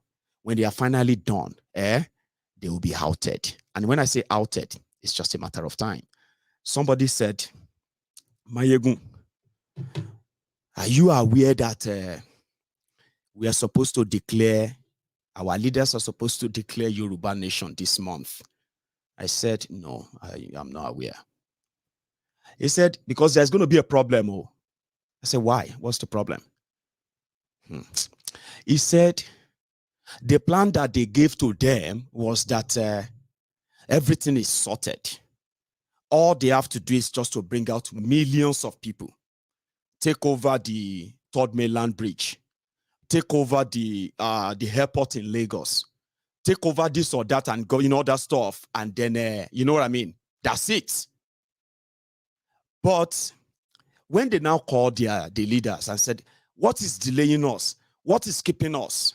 You know what they said? They said, those they expected to help activate that, they betrayed. Do you understand that they betrayed the plan? Okay? People were supposed to, again, I won't say much. So that got to me because that person was saying they are no longer going to listen to any leader anymore. They are going to go ahead and they are going to, you know what I mean? And I'm like, okay, if you have to do that, can you please be so sure that you have what it takes to pull that off? But this person was like, I just wanted you to know there's much going on right now, and we want you to talk about it, Maiyegun. And I said, listen, whatever I say will go a very long way. And things have gotten this close that if I should begin the series on them, I will be the reason they will give to you why they couldn't declare Yoruba Nation. But nevertheless,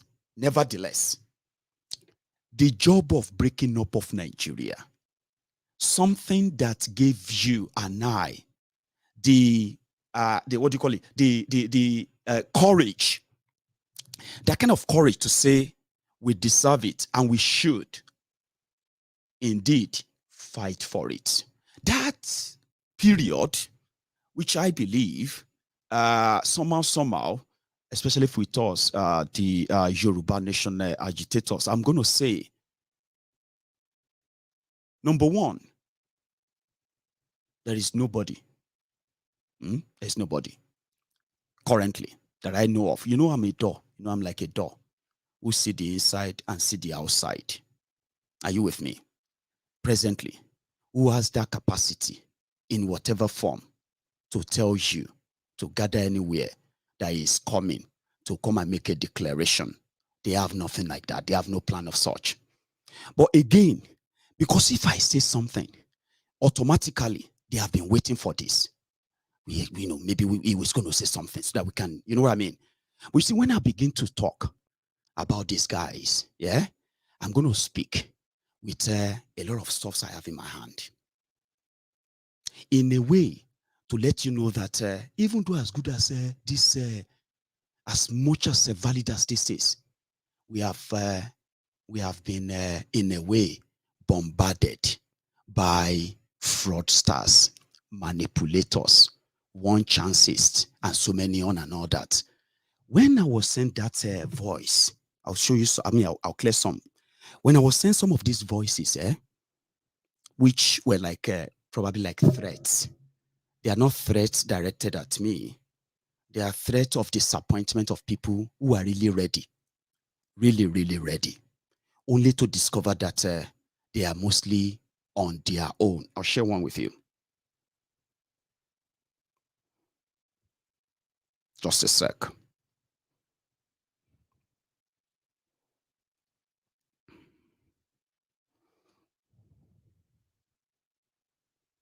Let me see if this will be loud enough.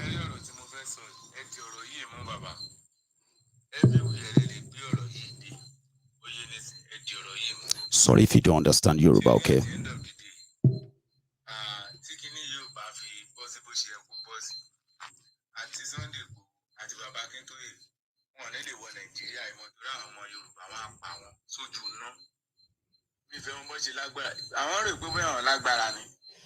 lẹ́nu tí struggle yìí ti bẹ̀rẹ̀ ẹlòmíì ohun tó ti fi owó ṣe ó ju ohun tí Sunday Igboho gangan ní lọ.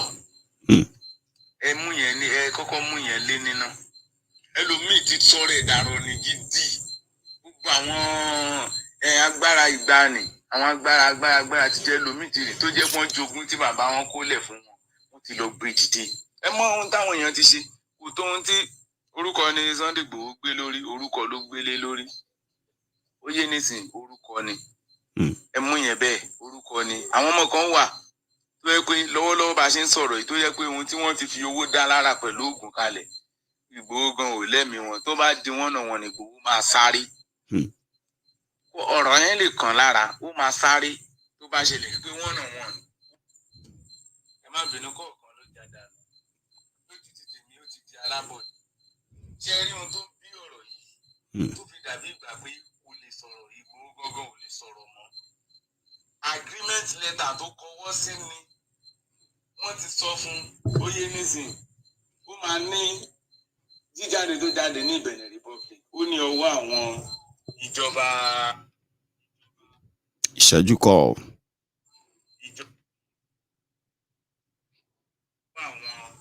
Ìjọba wa ní Nàìjíríà yìí oyè nísìn ó ní ọwọ́ àwọn ìjọba Nàìjíríà ó lọ́wọ́ wọn nínú.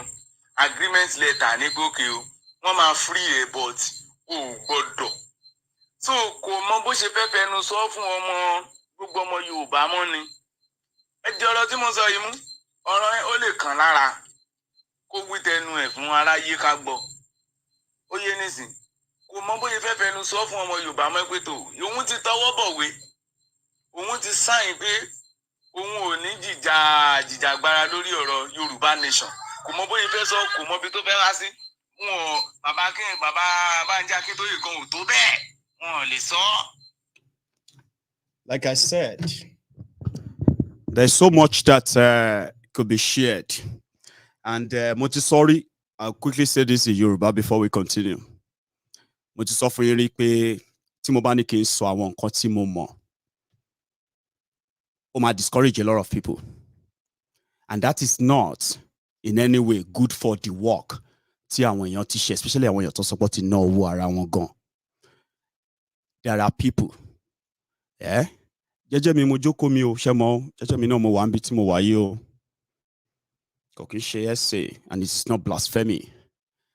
Wọ́n ti sọ fún àwọn èèyàn wípé as in èmi ò mọ̀ until now tí gbogbo wa ń bí yẹn wọ́n ti ń sọ fún àwọn èèyàn wípé àwọn máa declare Yoruba nation ní November tá wà yìí.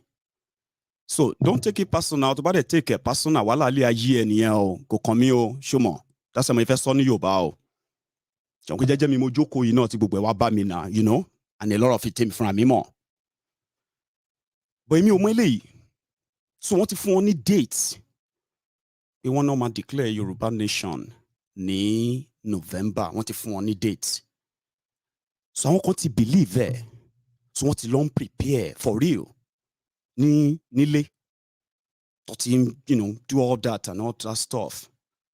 Wọ́n sọ fún àwọn èèyàn wa wípé ṣé mo pé ibi tí a ti bẹ̀rẹ̀ ní pé the first thing first, and láti wá bí a ṣe máa rí pé gbogbo àwọn ajínigbé apààyàn àwọn tó ń ṣoríṣiríṣi nílẹ̀ Yorùbá yẹn wípé bí a ṣe máa lé wọn okoko ìgbẹ́, tá dẹ̀ sọ wípé tí ó bá ní nǹkan kan tí ó yẹ kí a ṣe, òun ni kí a wá bí a ṣe máa ran àwọn tí wọ́n tiẹ̀ gbé orí jáde ní gbogbo àwọn abúlé yẹn, gbogbo àwọn ìlú ìletò sí ìletò yẹn, ṣe rántí. So àwọn kan wá ń wá wọn ní pé àwọn ò rí nǹkan kan, ṣe ń gbọ́ báyìí sìn, even though àwọn làwọn ń fi àyà fi iná ṣègbàṣàwò bọ̀, kò sí ìrànlọ́wọ́ kankan tẹ̀sẹ̀ tó tẹ̀ rántí àwọn, ṣùgbọ́n wá sọ fún wọn wípé wọ́n máa declare ní ọjọ́ báyìí nínú oṣù tá a wà yìí. Ọjọ́ yẹn ti wá kọjá, wàhálà ti wá ń ṣẹlẹ̀ already. Ìyẹn ló bí gbogbo eléyìí tó ń sọ yìí o, ṣẹ́ńgẹ́sìn. Wàhálà tó wá ń ṣẹlẹ̀ ní wípé àwọn wá ń suspect wípé àwọn bàbá yẹn ń kọ́ wọn already láti declare anything, pé ṣe ni wọ́n ń play àwọn. Do you get that? Because nígbà táwọn ń pè wọ́n pé kí ló ṣẹlẹ̀ sí déètì yẹn, wọ́n ní ṣe làwọn bàbá sọ pé àwọn táwọn fẹ́ jọ declare wọ́n ti betray àwọn. Wọ́n ní ṣé ẹ̀yin dẹ̀ believe bẹ́ẹ̀ yẹn wípé a kàn máa jí a máa sùn àti wọ́n kàn máa wọ́n ní pé wọ́n ti sọ fún mi so ẹni yìí mo bẹ́ẹ̀ ni yìí sọ̀rọ̀ for like few times, mo bá àwọn other people náà sọ̀rọ̀, àwọn èèyàn dẹ̀ believe bẹ́ẹ̀, wọ́n ní àwọn èèyàn believe bẹ́ẹ̀ pé in fact anybody tí ò bá ti believe is considered as enemy nílẹ̀ Yorùbá. Ó ti dé level yẹn, èmi ò mọ̀ o. Ìyẹn mo sọ pé ó dà pé time ti tó tí mo máa sọ̀rọ̀, tí mo bá dẹ̀ máa sọ̀rọ̀ pẹ̀tẹ̀pẹ̀tẹ̀ báyìí ni mo máa nà ní ọ̀pá. Ẹni tó bá taba kó lọ tún bẹ́ẹ̀ ṣe, kó lọ tún ààyè ibẹ̀ ṣe ni. Nǹkan tí ń bàjẹ́ gan lábẹ́lẹ̀ o, ẹ kàn deserve láti mọ̀ ni. So thank you. However, ẹ jẹ́ a continue. So something happened. Part of in the political space. We have us in Yoruba land asking for the independent, sovereign Yoruba nation. For those who are genuinely asking for that, and for those who know the process, and not just those, those loud mouth and loud heads on social media, making all those empty noises and all that, looking for who they are going to engage and begin to build lies around and confuse some of you, their gullible listeners too. But that's that. But on the bigger picture, you have the Yorubas asking they want to leave. You have the Fulani terrorists, the Boko Haram, saying that they want land, they want to have their own caliphate up north all this while. Then you have the Biafrans who have genuinely been asking that they also want to leave. In their political space of profiling, I haven't seen anywhere where Tinubu is held down or cornered to defend the Yoruba nation agitators. Have you seen any? Or have you seen anywhere where Kwakwanso is being cornered to come and defend the Boko Haram, Kanuri Boko Haram terrorist? Or maybe Atifku, who is a Fulani? Have you seen anywhere where Atifku is being asked to come and answer questions about the Fulani terrorists in any way? I think I have seen that. But they didn't ask him to defend the terror. They just asked him what he felt about autumn in Benue. However, they have been doing everything to link Obi, who is an Igbo man from Biafra, link him to IPOB, which is all right. But for the political class, they are not linking him as a praise. They are linking him as a reason why he can be president in Nigeria. And in many cases, they even call him representatives of the IPOB. In one of their interviews, right, with Kaderia, I think her name is Kaderia. You can listen to this. So would you condemn anybody. ESN now for all the attacks we've no, seen? I cannot condemn because I'm not sure deaths. who is doing what. You can't just come and be condemning people until somebody says, hey, wait a minute, how can I go? Every day, let me tell you, people say all sorts of things. You can only condemn people when there's a process which have said, oh, this person has done this. So you don't believe Nigerian security services when INEC offices are attacked, when people have been killed? The late Dora Akunyeli lost her husband, and they say it is ESN. You don't believe it? Let me tell you, I personally, single-handedly, left Lagos without any single security, took first flight to Owerri, drove to Gidi police station to retrieve the body of Chika Akunyele. Nobody did. I single-handedly, when I heard it, and everybody knows, I was the last person to visit Dora Akunyele, a hospital in India, before she died. I'm very close to Dora and the family. Everybody knows. So I can tell you what happened to Chika Akunyele. Nobody can say, is this person or that person? Chika Akunyele was just trying to drive back to Enugu, ran into people who were robbing and doing all sorts of things. And other things which nobody can explain. Even where he was trying to say, no, stop this, no, stop that, of course he was shocked. But you see, whenever things like that happen, people speculate all sorts of things and everything. Nigeria is where people just make up. Because there is a research that has shown a direct correlation between the announcement of the formation. There's no research. There is research. There is research that has shown a correlation between the announcement of the formation of ESN, some of the utterances of Nnamdi Kalu about take their guns, shoot their guns, and the spike in violence. People are saying, if a witch is crying at night and you wake up in the morning, a baby has died. I'll continue that. Sorry, I was reading the comments as well while I was watching that with you. Somebody said that, no, Maiyegun is not an agitator, and you should all know that, okay? So back in Shewere, you would never, in fact, put me in that basket or in that bracket. You should know that. And then the second thing is that somebody felt like I should be mature, that some voice note from somewhere. Do you really think I am actually talking because of a voice note? Like, are you for real? That voice note or whatever is said in there, is just to tell you of how many of that they are sending to themselves already. Do you get that now? In the name of this Yoruba nation, December 31st. If by December 31st, some are saying that if by December 31st, Yoruba nation doesn't come, what does that tell you?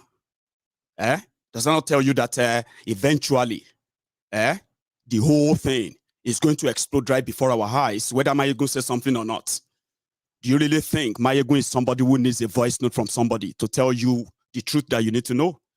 So if I tell you I know these guys, I do know them. I just didn't know that they have taken things ridiculously this far, even though I suspected same. But again, you know me, I never claimed to be a saint. But if you have anything against me that you can prove, I will advise you to begin to put them together now. Do you get that now? Because I'm going to do a series on them. And I'm not going to tell you what I know based on any voice note or what have you. I've spoken to all of them. I have spoken to many of them. Do you get that now? So if I tell you something about them, there are going to be things that you either haven't heard anywhere before or things you actually know yourselves that you believe that I shouldn't say. But for the sake of our people that they are deceiving and the rest of them, that is why I'm going to do what I'm going to do. But listen, it's not about voice note or whatever. The voice note is just the little of what they are saying to themselves. Honestly speaking, if you actually feel, if you're going to be so emotional or whatever about it, you better get ready. It is Maiyegun. And I'm saying this to all of them too. They better start getting ready to start cooking whatever they're going to cook. Normally, we should wait for them to explode. But sometimes we might do it before then. Whatever it is, I will come with my own receipts. But listen to this other part because there's something I want to say about that. If you could tell me what your unique selling point is, tell Nigerians in a nutshell. Announcement of the formation of ESN, some of the utterances of Nnamdi Kanu about take their guns, shoot their guns, and the spike in violence. People are saying if a witch is crying at night and you wake you are not seeing it. It doesn't. You see, when you want to change the society, because majority of the people, including yourself, live off the old order. They don't see the future. That's why they say leader must be a visionary. I think I missed the other part, right? He was talking about the witch. Peter Obi was defending the lies that we all know. He's a politician. I have said it many times on this platform that Nigerian government have spent billions over time just to sell the propaganda that unknown gunmen are sponsored by the IPOB or ESN. The pure propaganda that they've not been able to prove. I've said that many times. The politicians from Eastern Nigeria know this. If you want to say IPOB is violent, how do you show that you kidnapped their leader? They didn't protest to destroy anything or fight or cause any riot. They didn't do anything. They decided to sit at home. Every day you take their leader to court. That is a shocker to what they expected. I said that on this platform, that if they say they encountered unknown gunmen, why is it that the unknown gunmen, whenever they are operating, despite the fact that Eastern Nigeria is so militarized, police, DSS, military, soldiers everywhere. How come that whenever the unknown gunmen, whenever they were operating, there's never been any counterattack from anywhere? Only when they are gone, then they begin to arrest innocent people that they can't even take to court. I've said that many times. I've proved that to you many times. Now, Obi is there now saying that there is no proof, which is true. There is no proof that any member of IPOB is caught with any weapons of crime as they are presented. I'm sorry, as they are presenting rather, which is the truth. However, it is still all boils down to your profiling politics, your tribal ethnic profiling politics, which Nigeria represents. Again, I'm not playing that for you because of his response. I am playing that for you because of the question of the anchor, Kadiria, who directed the question of insecurity in Eastern Nigeria just 2 days ago. Fulani terrorists, they killed over 10 people in a community in Enugu. Now, that is done by them. And Atiku is never going to be asked that what is his view on the insecurity caused by the Fulani terrorists in southern Nigeria and all that stuff. They won't direct that question like that. So it's not what Obi responded as, it is the question itself. Listen to it again. So would you condemn ESN now for all the attacks we've seen? No, I cannot condemn because I'm not sure who is doing what. You can't just come and be condemning people until somebody says, hey, wait a minute, how can I go? Every day, let me tell you, people say all sorts of things. You can only condemn people when there's a process which have said, oh, this person has done this. So you don't believe Nigerian security services when INEC offices are attacked, when people have been killed? The late Dora Akunyili lost her husband, and they say it is ESN. You don't believe it? Let me tell you, I personally, single-handedly, left Lagos without anything. Armed robbers, unknown gunmen, or armed terrorists in Eastern Nigeria by the politicians in Eastern Nigeria killed the husband of Dora Akunyili, and they killed other people too in that operation as well. But the Nigerian media quickly published Akunyili's husband assassinated. I remember that day. Late Dr. Dora Akunyili's husband, Dr. Akunyili, has been assassinated. And one of the children of the Akunyilis, I think, or a family or a relative or something, quickly posted on social media, hey, IPOB have killed my dad. And that's exactly what the Nigerian media ran. no investigation, no arrest, no nothing, and that's it. All because they are asking for a legitimate referendum that will decide if they want to be part of Nigeria any further or not. But yet, they are set up to be murdered and be killed. Just a few, should I say last week or so, there was a problem in Ota. That problem happened to be, the community, they were having their masquerade festival, okay? Now, masquerade festival could be sometimes a little bit rowdy and violent sometimes, okay? However, they said that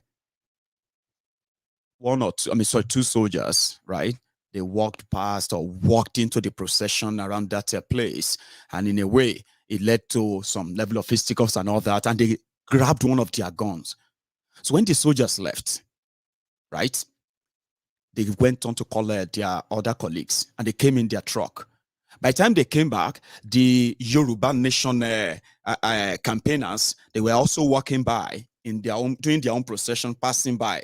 That was the moment the soldiers came. Do you know something? The soldiers told them that it was those who are doing the masquerade festival. And that's exactly what they went for. In the process, the whole crowd, fine. When their media will report, they said Nigerian soldiers clashed with Yoruba Nation agitators, and the Yoruba Nation agitators grabbed guns. That is called setup. That's how they set you up. And that's exactly what they plotted and set up in the eastern part of Nigeria. And I kept screaming and said, sometimes some of us don't know the power of what we have. You see, this social media is so powerful.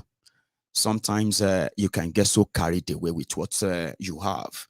But it's so powerful. Our word carries so much weight. Do you know why the Nigerian government dread Nnamdi Kanu so much? It's because of the platform he has and the number of listeners who could do anything they want them to do. But Nnamdi Kanu, being smart, calculated, and then courageous enough, right? Continue to taunt the political class in Nigeria, especially in Eastern Nigeria and all over Nigeria. He continued to taunt them with what he is capable of doing. But for now, he is not doing. And he quickly pushed them into that panic mode. Look at how much mistake they've made. Look at how much crimes they've committed. And yet, they've told you a lot of stories about this Nnamdi Kanu who hasn't even commanded just one single command from what they believe he controls or he has. Do you understand that now? So social media and all these platforms, they are so powerful. And then if we want to, by any means, make any kind of pronouncement or declaration, right? We must realize that we are dealing with lunatics, right? Who actually keep power or in power or keeping Nigeria one because they were able to kill millions and millions of people for years now, for over 6 decades. So they are not in any way new to murdering us and killing us. So if we want to do it, we should show some level of readiness. So you know what they are saying? They are looking for something to begin to hunt and kill our own young people too. Now, what are we going to do? They're going to turn us to that rebel that they've always been willing. They've been pushing and pushing the Biafrans to pick up the guns and fight them so that they can complete what they didn't finish in 1970. And they could do this, kill as many as possible. But if you feed into them without being ready, then that calls for concern in a way. That's why I mentioned what I mentioned earlier. However, I said something about Show earlier that I caught him having a chat where the usual media trying to set you up on the nonsense questions is not the question. It is not the answer you give. It is actually the intention of asking that question. Look at this one from Abati. Just listen if you have the time. Your major disadvantage in this election is your radicalism, your idealism. Yeah, that's the word he used. And, I'm tempted to agree with him. In July, when you declared your assets on Twitter. You were declaring some ancient Samsung Galaxy Note 10 as an asset, an iPhone, a 2-bedroom bungalow. Who considers a Samsung Galaxy 10 an asset by today's standards? And then you have refused to go and visit those persons that Dele Momodu calls the owners of Nigeria. You have not gone to Mina. You have not gone to Abeokuta. You are not paying homage to anybody, and you want to be president. Then you are talking about legalizing marijuana, and then you want to close down police barracks. These are clearly unorthodox views. What do you say to that characterization by Kikanda? Well, let me thank Gimba for such a well-written prose on myself. I agree with him that I don't know how to genuflect on the altars of fallen gods. If you wake up in Nigeria and you look at your environment, you look at your roads, your hospitals, your schools that are closed down, a level of high institutions, children that are wandering the streets, and the only thing you can do is to head to Mina or Abeokuta or wherever these so-called owners of Nigeria are, who, by the way, should be in prison, some of them, then something is wrong with you. I cannot fathom why a presidential candidate or a politician will go in the direction of people who destroy the country when they are claiming that you want to reclaim the country. And that's been my position. And I don't want to waste my time pleading with them, knowing that so many of them don't even add any political value to the country. They just erect, a shrine somewhere where people come and worship them. And they are the ones sometimes who go out and say, hey, tell Shewore to come and visit me. Tell this person to come and visit me. What we're saying, if the Nigerian people actually need to own their country, we have to travel in a different direction. You were talking about my Galaxy phone as something. Man, anyway, there is more. It's going to add to it, okay? And I'm going to take calls. Let's take calls, okay? I'm going to take calls after this. And you're going to come and tell me. Somebody just told us there now that they have declared Yoruba Nation on the 20th of November. So does that mean that we already... Okay, it said that an interim government has been formed. So who is the president of Yoruba Nation in the interim? And then where is the headquarters in Yoruba land right now? Now, I would love you to call in, We go out to waiting. I go still come here and present later. Because, again, I want to hear from you. But Shewore, answering his questions from this Abati. Interesting. Nigerian people actually need to own their country. We have to travel in a different direction. You were talking about my Galaxy phone as something that is not an asset. It's because you are used to people who steal and have huge assets that they did not work for. I work for my own Galaxy phone, an iPhone that is about ₦1 million. You cannot claim that it's not an asset. You can't claim that a bicycle is not an asset. Any asset that you can use for even financial transactions. If I want to borrow money from you and you are not sure that I'll pay you back, you can ask me to drop my iPhone. So it becomes an asset in that regard because I can use it for a collateral. But it's also to let you know that you don't have to own half of Nigeria to be happy or to be a good person. And that's why I'm glad I declared my asset within 10 minutes after I saw on Twitter that Sarah was requesting for presidential candidates to declare their asset. The other candidates, since 3 months that I declared mine, haven't been able to declare their assets because some of them don't even know where their assets are located, and they can never compile their assets. And it's time for Nigerians, as I keep saying, to stop voting for people who are greedy and look in the direction of those who are in need.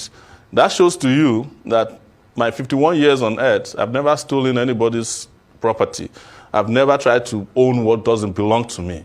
But that did not make me a lesser human being than those who own half of Nigeria, private jets, who have money hidden in tax havens, because they are not happier than me.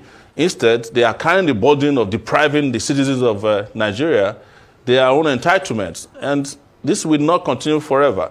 You brought up the issue of marijuana again. The last time I was discussing this 4 years ago, people were making fun of me on your show that, you're talking about marijuana. But marijuana has become good now. The Ondo State governor traveled to Malaysia to try and set up a marijuana business in Ondo State, my state. When I saw him at the hotel, I said, why are you going to Malaysia? You're wasting money. Ask me in 5 minutes, I'll tell you how to refine marijuana. Canada is making over $4 billion annually from legalizing marijuana, because marijuana is not just what makes people high, it's medicinal. You know, it's called medical vegetable. That's what Tinubu call it, medical vegetables.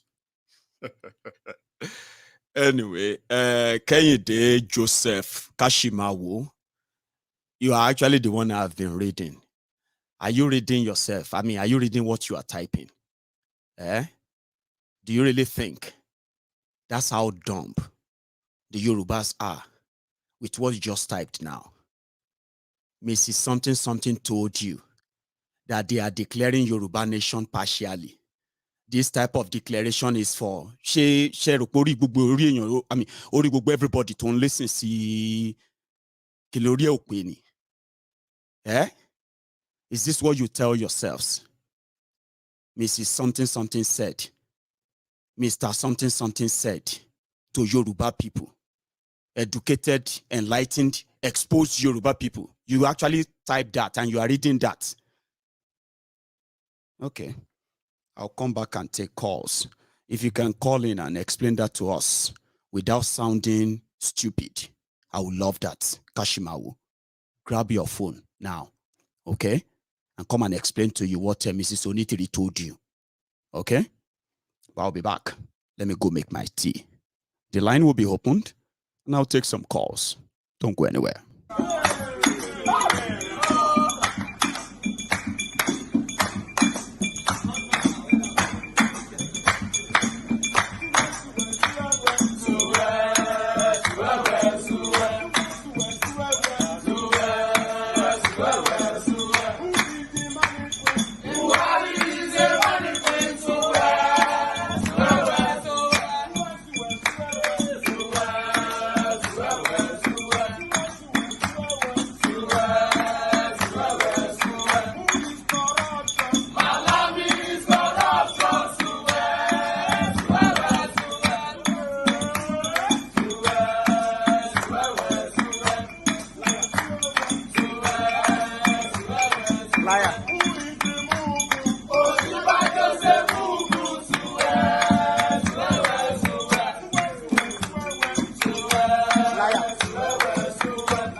Now I have a caller already. Hello there. You can hear me now. Hello, Maiyegun. Hamid, how are you? I do raw enjoyment now. But I just stay here, still kind of. You know, I was expecting you was going to pick calls when you came back from London. Because Go on. You know, ever since Tinubu come on board, you know, so you don't hit very hard. So you don't see we never enter London. As you go in now you can't go enter London. So definitely, you know, see the Abobakus they did wait for you. But they are not really aggressive. It's just that, say for this place, Because they couldn't afford to be aggressive. They don't do anything now. Yeah, they're just shouting, like, Maiyegun, no, hold on, Maiyegun, let me talk. I said, if I want, I would listen to them like this for like about 10 minutes. Ahmed, I would be like this, okay. Everything they are saying, then I'll be like, okay, can I talk? They'll say, yeah, talk. And I'll be like, you know something, the moment right? you say one thing, then they go just go over me again. I know if you talk, but yeah. They'll just change them. Now the problem, you see, they don't have real thing, anything to say. They will always want to talk over you because to make sure after that conversation they'll be like, Shebi, amu corner asoro to koli soro. Jeki also jeko fun yin fact. The same way that you don't listen. You know, in this life, it's not as if there is something like you always watch. You understand? If you watch more, you don't need to speak a lot. Yes. When you watch more and focus, like you listen more, everything that is, you listen more, you watch more, you listen more. It's a very tough thing. I'm telling you. But you know one thing, when I was working for Sky, and I was trained as a customer service advisor at the top level, Baba, listening to people became something like a skill. Not be everybody they listen to people. But if you have the capacity to listen.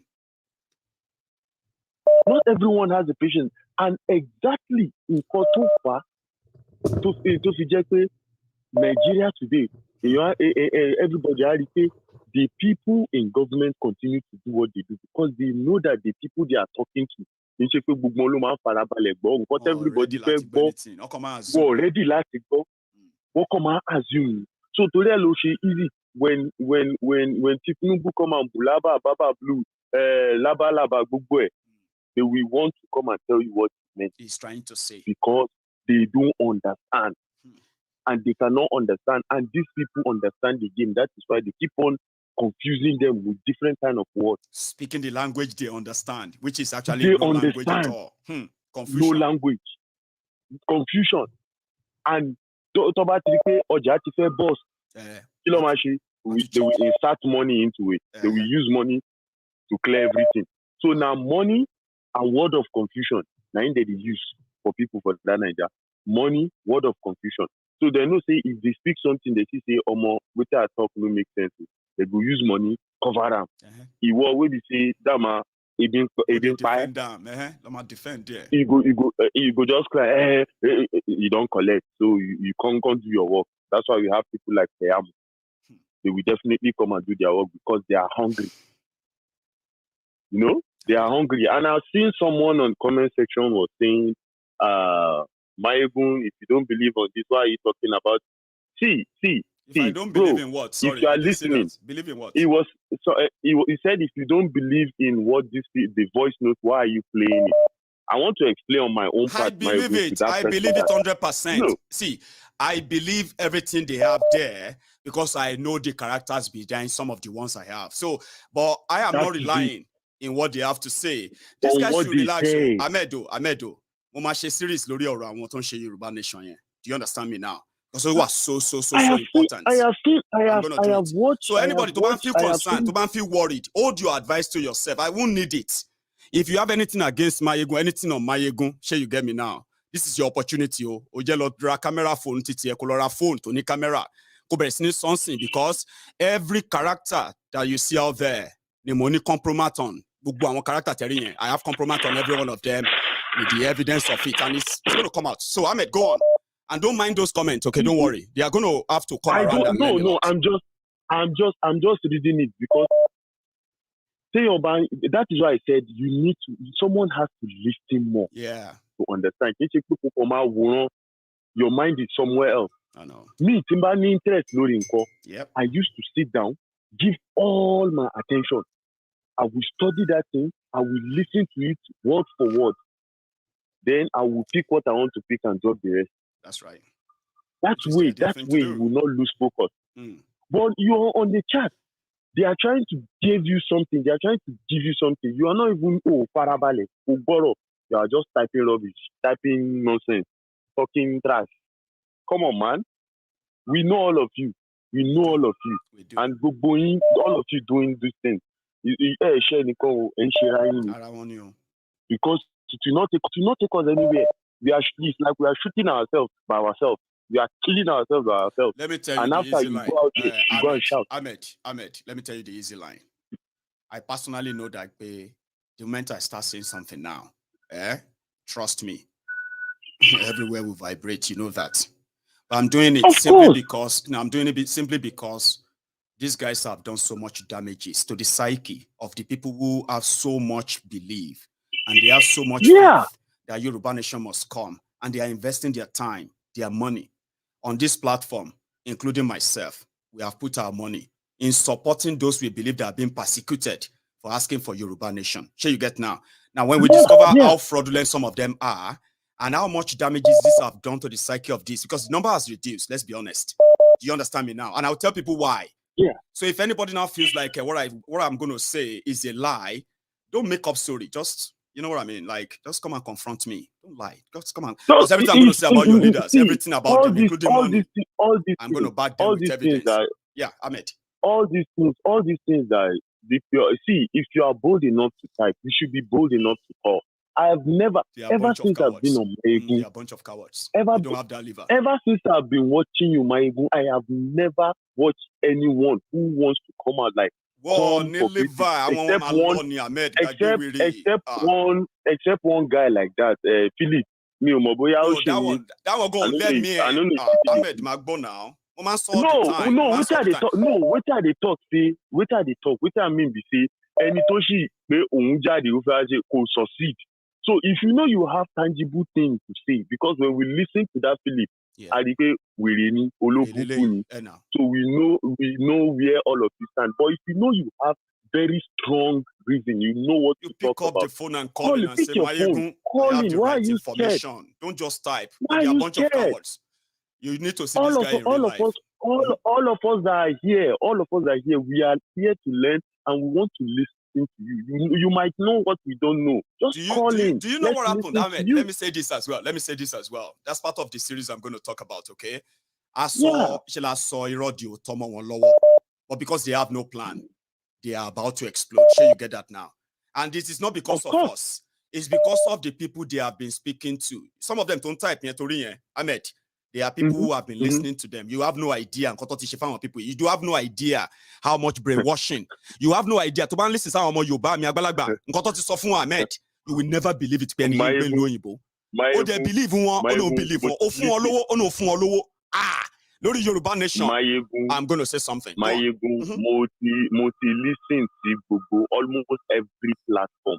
I have been there. Sometimes I will just go agency logbo or we return later. Yeah. It's not as if I have my own belief. I know what can happen with my own kind of experience. I know what can happen and what cannot happen. Rubbish anyway. So if any combine or we I will just pass. I could just watch it. I won't watch it. Because from nonsense sometimes it pick sense. So there are some things if you talk, I just come. But no be waiting the talk gongo, I can't listen to. You just get one or two things that are complete. So Maiyegun, no, just continue. Yeah, if you are bold enough, please. So I'm begging, please. Pick your phone and call in. Yeah. Make I tell you something. In the next couple of days, you're going to see some of this ragtag illiterate, okay? Some of this, half-baked morons. They're going to start. They're going to, because they are looking for who to blame. Why this is not happening. To blame? They will tell you. You're going to hear things like that. Maiyegun, I know. You know that stuff because they have run out of all the lies they've been telling people, and it's so sad. It is so sad. And someone typed on there and he said, "How many times will Maiyegun tell you? See, No, Maiyegun diary Politico. We talk about politics and the happening in Nigeria that have caused you to be agitating, asking for your own nation. That is what we discuss about. And problem. If you don't know the real source of how do you resolve it? Ahmed, there can be another call. Don't worry about them. You have to wait till the time I'm going to begin the series. The best thing everybody should be preparing for, in my own opinion, what everybody should be preparing for is to prepare to counter whatever Maiyegun is going to say. I'm not going to say things that make up. I'm going to mention names. Call in. We are waiting. Call in. So Make sure you call in. You see, there's no pressure. You know what I mean now? The damages have been done, but we will damage them too in this case. Okay, thank you very much, Baba. If you are bold enough, call in. Just call in. Call in and talk to me. Yeah. Hello there. Hello, my good channel. The Prince Judgeman. Baba, who the hell? How are you? Baba, I'm fine. I am so sorry that we ended up missing each other that day. It all happened so fast. I couldn't wait to get back home. I'm sorry, but there's going to be another time, won't it? Yeah. It's all right, Baba. I know you're always a busy person. It's so such a mess, no complaint. Anyway, no complaint. The Prince, you are live. Thank you, Baba. Thank you so much. Baba, I want to thank you once more for being Maiyegun. You understand? I've always been Maiyegun. For being Maiyegun. You know, they said that something that Agbalagba is sitting down to see if Omode is standing up, even jumping up, he will not see it. Well, do you really believe that anymore? The Prince. Hey. Yeah. I believe that somehow. You are a prince, I believe that somehow. I believe you if you say you believe. Go on. You know why I'm saying that? Because you are a man of great insight. You're a young man, but you have the knowledge of an old man. You get what I'm saying? That's why everybody listens to you. You understand? Both the old and young, they come to your channel. Yes. Not because of your age, but because of the wisdom of an old man that is in you. Okay. But and also, it is not because I'm always right, but because I'm always sincere. I speak from the position of sincerity, and then I am always ready to be corrected. So somehow, I'm not the saint, and at the same time, I don't belong to the filth that some of these things are flunging around as well. You know what I mean? I don't belong there. That's why I'm Maiyegun. Yeah, nice one. Nice one. Thank you for the the stories you say you're gonna do. We are hoping will happen, because a lot has happened. A lot. And you know one thing, Prince. Need, you know one thing, Prince. Yeah. Somehow. Yeah. They seems to have bullied a lot of people into silence. Do you know how many people who are like just waiting for Mazi Nnamdi Kanu to come out before they can say, yeah, I can now talk? There are many people who are waiting for a period whereby they can say, now, I can now speak my mind too about Yoruba nation. I'm going to lead that charge. And then I'm going to ask you to please call me out if I'm wrong on anything I say. Because when I start, oh dear. No, it's good. It's good. I believe you are going to do justice on it because you have been patient for long, I believe. And that is good. Yes, because you are Maiyegun, you have been patient and you have been watching and you have been listening. Some said I have been matured, but I have been burning inside watching some of these guys commit some of these things. And you just feel like, something that people actually labored for, something that people died for, something that people are in jail for. Some of you are now turning that into a kind of a clownish stuff because you have social media. We'll see our part. It doesn't mean that they will change. Or maybe we can change one of those gullible people who listen to them. Some of them are watching me too, sadly.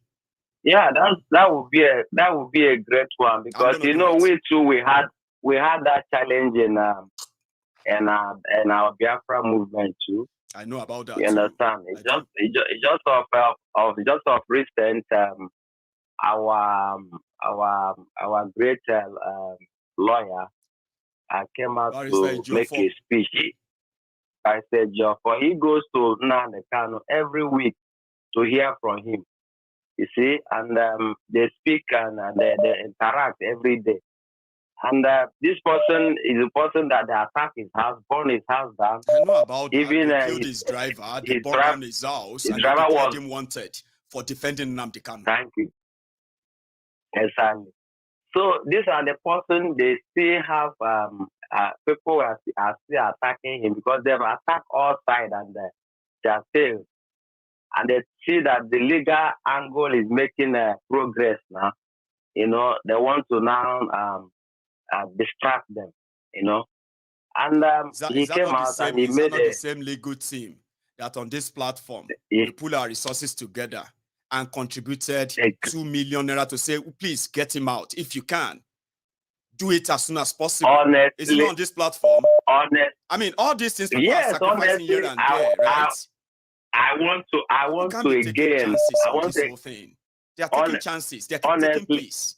Honestly, people have died, Maiyegun, you know, for our freedom, you know, and the people can be having a merchandise of what we are doing. It's a serious matter, you know. I want to use this opportunity to thank you and thank everyone on this platform again for the 2 million naira support of legal team of Nnamdi Kanu. You know, so that much, money the members of the Brethren of the Temple of Truth. We did that. And that's not the only thing we did.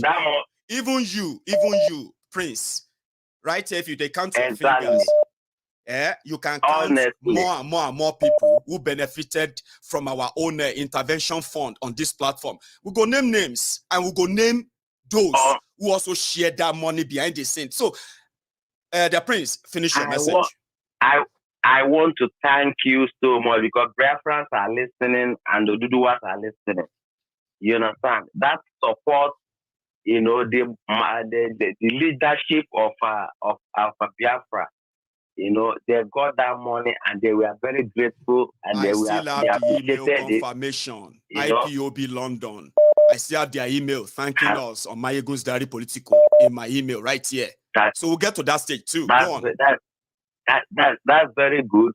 IPOB London received that money and they get to the leadership and they delivered it. The DOS they receive it and they acknowledge it. So we am so very very grateful, you know, for this great temple of truth. You know what you have done. Even on my own musical movement. Even your this own musical revolution, your own way of revolutionizing and also, Baba. Honestly, this platform supported me with up to the tune of 400 pounds, which is not a small money. You understand? We raised that on this platform too. And they did it because of this liberation of Oduduwa nation and Biafra nation. Yes. That's why, not because I'm so special or anything, you know. So my brother, I thank you so much. I don't have to talk much. I just want to thank you for being focused. I am. You know, and I will remember. Thank you so much as well for all the support. Jidekiji, Baba. If you say Jidekiji means you are doing well. Jidekiji. You know, I'll remember that. And thank you very much, the Prince. Let me take another call. You, a quick one, Thank you. Yeah. I have another caller on the line. Here we go. Sir Akinola, is that you? That's me. Maiyegun. How are you, sir? Nice to be on with you today. It's been a pleasure. Long it's been time. A while. Mm-hmm. It's been a while. I'm going to be very short. There are just 2 observations I'd like to make. Quickly, sir. Today, when I woke up, I was listening to all these Yoruba people indicating that they are going to be making declaration before the end of the year. And I was like, really? Is that how it's done? Somebody will just wake up from his house and now declare that we now have Yoruba nation. It doesn't sound... Sakinola, you see, hang on, no. You see, it's beyond that they said they would do it. People actually believed it. People were told that they should go and become human shield on Third Mainland Bridge on a certain day. That the moment the Nigerian army starts shooting and killing them, some of the Yorubas who are in the army and the police, they will begin to defend them and fight back and start killing Nigerian soldiers. Do you know people actually believe them? They were so disappointed when Baba didn't show up. They started sending messages. Baba, I don't want to go deeper yet, but please, go. When I listened to it, and I was like, are these people taking people for granted? Are we all stupid in this country? In essence, I know they say they'll be writing letter here, they'll be writing. What is the push for the referendum, which is what we have all been asking for, that we need referendum so that we can have our own separate country. So some people are just going to, without any legal backing, are going to gather up and just... They've told them they don't need it.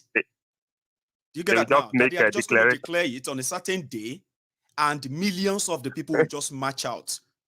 Then they said they are disappointed because the people didn't turn up. Now, somebody is telling me that it's already done, that we are already Yoruba nation. It started, yesterday or 2 days ago. Like Baba Mokawe now. I'm not daft now. So how could somebody say that to my face? To understand, like somebody say that to my face. 10-year-old ain't share with it. And he's now telling me that if I don't believe in it, that's my own problem. So mad, is this kind of a joke? This is making mockery of it's making mockery of the whole thing. That's what I'm saying. If people are not seeing it from my own angle, I will let them see it from my angle soon when I begin the series on it. Then you get to know these guys better. So where is their constitution? Who is their president? Who is I don't understand. So I thought you won't believe it. They said they have started the government in exile, interim government in exile. So there is a government for Yoruba land already now, somewhere. Like Baba. That sounds like another like for real? Really? Some people should just retire and go home. All these old people. Right. Put an end to all this nonsense and allow the people that can act reasonably to step up and start to lead this fight to set our people free. That is my first observation. The second observation is on Maiyegun, which I believe all the youth supposed to be supporting. You say you're we agree now, Sir Akinola. We said, apart from individuals who feel so, on this platform, Maiyegun's Diary Politico, we treat more than 200 issues, mostly bordering on human rights abuses, and the corruption and policies of those in charge of Nigeria and how they affect us. We said, if all of us really want to be honest, Showore sounded more original. But we know with what Nigeria is, it will remain a pipe-born dream for him to be the president of Nigeria. So if you get a chance to go, they tell them, but for us, we see all of that as a waste of time and a charade. But you are saying something about him now. Go on. How do we, the youth, justify supporting somebody who will go to IBB, go to Obasanjo for endorsement? How? Ask them. And you say yourself that, Obi has done that, Tinubu has done that, and I'm sure Atiku has even said that there is no Yoruba, there is no Igbo. I am the northern candidate, I am a northerner, vote for me. That's what Atiku has said. So invariably, other tribes, other people do not exist in Atiku world. And then some people are saying they are obedient. Obi will go and meet IBP, will go and meet Obasanjo. The same people who created the Nigerian problem, you're visiting them for wisdom. Share wine, Wani. For wisdom. Which type of wisdom? Which type of wisdom? And to now make it a lot of thought on injury. The day they announced that they probably might release him, a lot of these same people who want new Nigeria. I say, it's a political ploy to stop Obi from being president. How is Kanu being in prison? Did you remember that time, sir? Did you see how every one of them shouting that Buhari is a tyrant? They said, court said they should release Nnamdi Kanu. Everybody just turned to say Nnamdi Kanu must not be released. So because of who? Because of Obi. Baba, more shock. It shocked me too, I must say. So the reality is that we need to start working on our side. We at times we can continue to blame. Of course, I believe Bubu. That's what I usually call him, Buhari. Mr. Bubu has perpetrated his Fulani agenda more than enough in essence. But then, when we extend it further, look at what Wike was saying this week. How much money Buhari has released to the state. A lot of money. And in order, they all keep getting this money and pocketing it, and the people are not feeling anything. Now, so the reality, people are more interested in that. You know what? The northern Nigeria is the reason why we are unable to develop the southern Nigeria. Okay, let us break up. No, we cannot break up Nigeria. Nigeria must be great. Because you see, our people are conditioned to see what they want them to see, react to what they want them to react to, and that's why it's so difficult, for somebody like Showore to appeal to them. But what it is just same old, sir. Same old, same old. Just to get on that point, I saw that they were showing that they have found 1 billion barrels in Bauchi and Gombe. I work for oil. I work for oil and gas industry. Yeah. You know, if you find, even if it is true that the 1 billion barrels, who will go and invest where it was going to cost you maybe $100 to get the barrel out. See, that is where Una they mix them up. Sakiola, I love the fact that you work in the oil industry. You can tell us how much it takes. And in fact, we have been told that whatever you invest in a newly discovered oil rig, by the time you do all you have to do, Baba, they say that you are likely going to lose half of your investment to start with. Or the longer exploration will eventually probably recoup it for you. It's not a profitable business these days, Abi. But that is if it's a business. That people hang on now. Hang on, sir. That is if it's a business. Nigeria is ready to use Nigerian name and borrow money to build whatever it's going to cost there. Forget the loss, forget the profit, because it's not for profit. Trust me. There's one thing we call pressure. Mm-hmm. The pressure here, understanding, is very, very low. So in which case you are going to spend a lot of money to push this thing out of the soil. In essence, you will see that none of the major companies will be ready to go and say we're looking for an oil field in Gombe or Bauchi. So if Nigeria use political oil field, then it's going to be another subsidy whereby we'll make money from Delta Bayelsa, and we're going to be using that money to push oil in Bauchi. The money that we're putting oil feed that is going to be run at loss. At loss, 100% at loss. But you know what? Nigeria can always cover the loss, and Nigeria can continue to live poor. That's the future. That's the future. The borehole pressure that I've seen in this area is very low. So they will have to do what is called enhanced oil recovery, in which case they are going to use designer fluid to push this oil out. And it costs a lot of money. This is why a lot of people don't do it, in essence. So, and with all these carriage that were all these camps that they are being presented to Nigeria, it's just so annoying that you see all these bunch of people parading themselves as if everybody is, we are all fool. We don't know we're stupid. We don't know what is going on. So for people, I would just encourage, don't be discouraged with what all these people are doing in respect to Yoruba nation. Don't be discouraged. You can't. They are, of course, listening to them, you can be so what kind of nonsense is this? Let the real people differentiate themselves and continue with the agitation, or to do a republic now or never. God bless you. But at the end of the day, it's not going to be somebody sleeping somewhere who is going to announce in the city room and say, now you now have to. That's what we are trying to tell our people, and possibly we can stop them from saying that.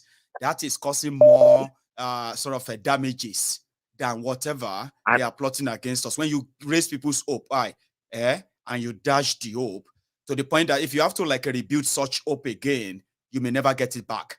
And I have received enough complaints already. That's why I actually even mentioned it. Maybe today then start to share you get. But this last 48 hours, people were asking me questions that I was wondering, where did you get that from? I mean, did you believe that? And they were angry and raging. They want answers. But the people who told them this, they are nowhere to be found. Rather, once they see them, they give them another lie. And it seems that shit is about to hit the fan. Honestly speaking, what they have in mind is even worse. But go on, Sir AK. Let me take another call. You need to Yeah, you will need to do a session. I have all to. Those guys And are, that's why I said that it is not about trying to fight anybody. If I say something that you know is not factual, the best you can do, you can even reach out to me and say, Maiyegun, that your broadcast last night, everything you said there are some things you said, they are not true. I want to come and confront you so that I can put the correct, but make sure that you are not going to face me by just blabbing in front of me. You must come here with something solid to debunk whatever I say, because I'm not going to say something that I don't have evidence of. Do you understand? Therefore, if you are going to defend them, just make sure that you have something concrete to counter that. But when I start, I won't finish until they are gone. Thank you so much, Saike. Here we go. Another caller here. Hello there. Hello. Oh, hello there. Hello, ma'am. Maiyegun, Hey, Sister Jumi, how are you? I'm good, though. Are you? Anyway, you don't sound like you are good. You sounded like you're I'm upset. You want to say something? I could smell it. I'm very, very. I'm just. Now tell me how you feel. What's going on? Well, two things. Please. Number one, concerning them discovering gas or no gas in the north. Right. I don't know whether it's a good news for them or it's a bad news for them. I don't know. It could be both. But my suspicion is this. Don't you think that whatever it is right now, but it's not, they're announcing it for the whole Nigerian to hear right now. So they have known this longer than this, way back. Possibly. And that is why they are, and that is why they're on the rampage to exhaust and make sure that it's finished, if possible, in their own little mind, thinking they want to exhaust, the oil before they bankrupt Nigeria. Exactly. And if possible, finish all the oil in the oil region area and leave them with that without nothing. And then they have coupled with the fact that they have already coupled with the fact that they have deposited a lot of gas somewhere in the north for themselves. Yes. You remember one guy like that, one Arab guy like that about 2-3 years ago that made a proclamation that said that if Nigerians know what the Northerners are planning for them with Arab countries, that they will wake up. As a matter of fact, they have run pipes to Sudan, to different places, to Niger, and all those things, and they have built different reservoirs to deposit all those oil. Exactly, so that when they unleash, and if anything happens, they can have something to fall to. So that is it. So that is number one. So I wanted to say something about that. You just pointed out a very critical one out of the whole conversation. Something I never did point out. Timing. They decided to announce it now, and at the same time prepare the mind of their people that listen. There's something to fall back onto. So don't worry. Exactly. Exactly. With all the money they have taken, with everything they have taken, you understand? The business, everything. They have, Northerners have started taking over everything that has to do with Nigerians. That is it. So that is number one. Number two, concerning the declaration of Odudua or Yoruba nation. Please, ma'am. You know what? I've been smelling a lot of rats for a long time. Don't tell me that somehow you are in the WhatsApp group of where they are always forwarding all these things. Tell me more. I don't even, for some reason, I only belong to one single group. Right. Because I don't, and most of the time it's just like I just scan through and then delete whatever it is. Because number one, I don't like somebody just typing me for nothing or saying rubbish, and they fight. They tell themselves how they poop yesterday, how the next things. So I'm not for that, my brother. Life is not all life is too short. Yeah, so why are we making it so hard for ourselves by cutting trouble unnecessarily? So I agree with you. Life is short. Exactly. So tell me what you heard. You wanted to tell me what you heard in the rant. Tell me. Yeah, this issue of declaration or no declaration. Yeah. Things that suddenly popped up within these few months. Things that suddenly popped up within these few months past that, I'm in the control. I'm now the one that know it better. I have the connection. I have the power and all those things. I'm now, it is me. This people are working their own separately. I'm working my own separately and all those things. I'm beginning to just like get fed up and begin to doubt, begin to look at it. Where is the possibility? I know it's as politicians. I judge these things. Do we have enemies in the house? Are we confused? What is going on? See, Sister Jumi, one of the bobo that they are likely going to tell people is that politicians are giving some people money to do this or that. Sure, you get. That's actually a secondary thing. Again, make I no be spoiler. I would rather we all wait till when I begin to remove the cloth in front of the masquerade. It's deeper than how many of you actually see it. Why do we wait for you? We believe you. We'll wait for you. We'll get to that. It's sad though, because a lot of people want me. See, a lot of people.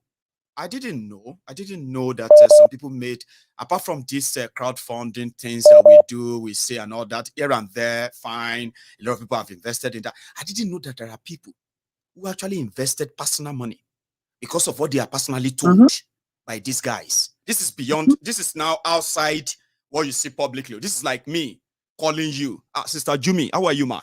Shewa, okay. Sister Jumi, Siri, I know you love Yoruba nation so well, okay? There's something I want to discuss with you. And you somehow respect me. Maiyegun, okay, tell me. And I begin to wrap you up. Somehow, I made you commit thousands of your own euros, right? Only to figure out later that they were actually going into private pockets. Somebody spending the money. How would you feel? I have a lot of stuff, Sister Jumi, don't let us spoil it yet, okay? It's small. It's okay. We'll wait. Yeah, we'll wait. I just my prayer for you, my prayer for you all the time is that God should just help us so that you maintain your boldness and then keep going on the tour. That is why this is also a challenge for me. By the way, to all of you watching me, thinking that Maiyegun, see, nobody do that, I don't challenge myself. I'm saying this to them, It's also a challenge for me that Maiyegun, that big mouth Maiyegun, now we can fact check him. But one thing is, by the time I start talking, the only people that can fact check me are the people I will mention their names, not their sellers, not people who lick their asses, or those who have no idea of what's going on. You get what I mean? But the purpose is not to target individuals. It is just to tell you the role and the roles each person is playing or has played to whatever we are currently experiencing in this whole movement. You get that now? Now it is now left to every one of us to go and verify them. And if anybody has anything contrary that says he's a lie, he's lying, all you have to do is just drag that person I mentioned and say, go to Maiyegun's diary, go and face him and tell him that he lied. Don't do any video anywhere. Just go and face him there. We'll get to that stage, Jumi. Thank you so much. As I always say, my own dear, keep your big mouth. I will. We are watching you. God bless you. And you too, ma. Thank you so much and stay safe. So that's Sister Jumi there. I've got another caller. Hello, sir. Hello, Maiyegun. How are you? Sorry, MG as usual. First of all, let me say thank God, thank you. Thank you, sir. For everything you have been doing so far. I sent something on your WhatsApp. Okay. I received my naked wine on the 19th. I'm going to go check. Yeah. Yes, so you did. on the 19th. I found it. See, that's a picture. Yeah. So, yeah. From naked wine. That's class. Yeah. I mean, you didn't tell me if you're a wine person, so I don't know if I should ask you that. How did this taste? Because I don't like wine. Was it good? Yeah. I tasted one of it. I even put it there. Right. That I tasted one of it, and then I'll be sipping it about a glass every day, and it makes me sleep like a baby. Tell me about it. I like that. That's what I wanted to hear, because I know if I didn't give that away, it's just going to exactly just be that here one. forever. Yeah, it's 12. It's 12 in the park. Irony. It's 12 in the park. Yeah. Yes. I choose a red wine. Varieties and all that. Exactly. So but the rest I put it away like an Ijebu man so that nobody will come in and try to drink it with me. Oh, yeah, go for it, sir. Go for it. I mean, I love that. See, telling me this, right, actually makes me feel good. Honestly, you know why? I've had that voucher here for more than 5 months. Okay, and I've always been like, when we had Leila's naming ceremony, we bought so much drinks in excess that even in my cupboard there, I still have packs of beer, Stella toys, and the rest. Here you get. I still have a bottle of vodka, bottle of wines, and then there's so many other drinks like that they're just there, like I'm just packing them, like I'm packing rubbish inside the cupboard, moving them here and there, putting things on them. So realizing that that voucher actually gave you a taste of what I would love to have if I was a wine person makes me feel good, sir. Personally, thank you very much for following it through. Well, so yeah, today's business. Well, anyway, those drinks, if you don't need it, I can give you my postcode address. Then you can just send them over to me. No, you pay on delivery.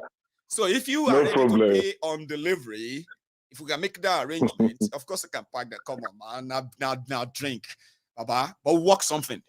So how are you? Yeah, because I'm celebrating my birthday next year, April 8th, or 60 years old. So I'm going to invite some of my friends. Though I don't look 60, but I look like a 40-something because I'm just like you. My mind, if you invite definitely. Me over, I can pack some drinks in my car and drive down. So that would be my own gift. I'll just be like, sir, go and check the books. You know what I mean? So yeah. However, Maiyegun, you are a very busy man. I don't want to put that pressure on you. I could do that. And I'm going to be so selfish to grab you away from millions of people who are getting from you. I am telling you that I am one of those people that gain a lot of things from you. And sincerely speaking, my heart, my mind have been liberated for the past 3 years. I've been listening to you. Thank you. And then I can, even when I lost my daughter, at that time, I was always listening to your this every 2 days. And it gave me some kind of, despite all these things in Nigeria, I was able to go, my mind settled, somehow laugh a little bit and all this stuff. A relaxing period spent with Maiyegun that takes your mind away from your loss and from your grief.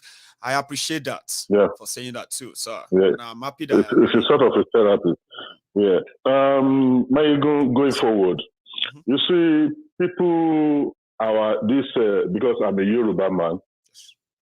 And I've been thinking about Yoruba for many years, even since Ogunde was singing Yoruba Ronu, because I have seen us as intellectuals. We are naturally blessed. God Almighty blessed us with what they call wisdom and the spirit of going forward, and the spirit of discernment, the spirit of forward thinking, and the spirit of most importantly, humanity. We are so caring as a people. Exactly. Our emotion is easily exploited, and that's exactly what we have suffered over time. Exactly. Because I could remember when I was at Ondo State, because I'm from Ekale. You see these people they call Hausas. We live together, we treat them like, and then I don't know where all this thing, that is why, but how these people came all about, now they now say they are They are our leader. We have to take, we have to, order from them. The whole thing just looks somehow. And our people who sold their birthright, who sold their birthright are the people, I think like what I keep saying, I think I said it on this your channel the other time, that it seems these people, God just allowed them maybe to come and punish, they allow them to come to Nigeria and start destroying things. They are agents of devil. Because Nigeria in the 60s, in the 70s, in the 80s, though in the 60s or in the 70s, I was still a young boy going to primary school. But things are, all of a sudden, the whole thing just turned like a tide, like a wild wind. And it never looked back since then. It never returned back to where it was again. It just got, I used to remember when I was living in Igboshere, Lagos Island, because I went to Igboshere community, municipal primary school at Okesuna in Lagos there. And in Agbole, Tomanpe, Face Me, I Face You, were about 20 ni Inule, Hausa Wambe, Igbo Wambe, what they call this thing? Christian, Musulumi, Babalawo, Koseton Shodun, Nigbayen, we will always be there. And we eat from this, and this love is just there. Yeah? If my uncle did not have a shake, Loba Amino, maybe Lobulowe, Loba Amino, this and that. And then but all of a sudden this thing changed. Anyway, to not to go too deep into that, I have been expecting this Yoruba nation, and I'm praying towards it every day. And then these people, Tari, Tonsokwe, they are there. Atiku, àwọn local, Emilule, Tawonjo Jide, and all those stuff. The only person who see autonomy, Louis, let's don't deceive ourselves. Who see anything so yeah, even in Nigeria, the way I for 2 months and 20 days, ọmọ tó wà nínú oyún, tó wà nínú ikùn, tó bá bílẹ̀ lẹ́nu wa máa parọ́ ni. Because they have been so corrupted, my brother. You don't want to. Anyway, let me just leave that. Sherry, we pray for Yoruba nation to come. Our people don't come sorrow because what is Jedudo? They have all these people. They have want to queen Nigeria. See around. Lonely portion to so they will not let it go. Obasanjo has his own portion.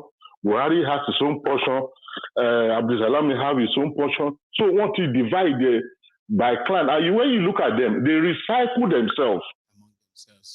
They just keep recycling themselves. Omoluma the governor Lola, Omoluma the senator, Omoluma the representative. So they always remain at the helms of affairs that nobody can touch them. And whatever they might have stolen, whatever they might have looted, whatever crime they might have committed, nobody can come and ask them any question. That is that. Sherry, Baba Akintoye, I was listening to Baba Akintoye on the Ghana radio, Yoruba Ghana radio, about 2 days ago, about this Yoruba coming, this Yoruba nation.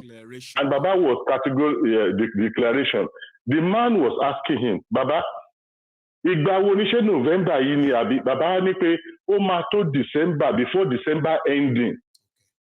That's what Akintoye was saying. And the man repeated that question about 3 times. So, and because people, they just listen, they don't meditate. They don't people, they don't comprehend things. And the way I see things, people, when you are telling me something now, already I've made up my mind. I've been thinking for you. How can I be thinking for you? Or you are thinking for me. How can you be thinking? How do you know when I say, hello, Maiyegun, how I know what you wanted to say? How do you know what I wanted to say? How can you just, yeah.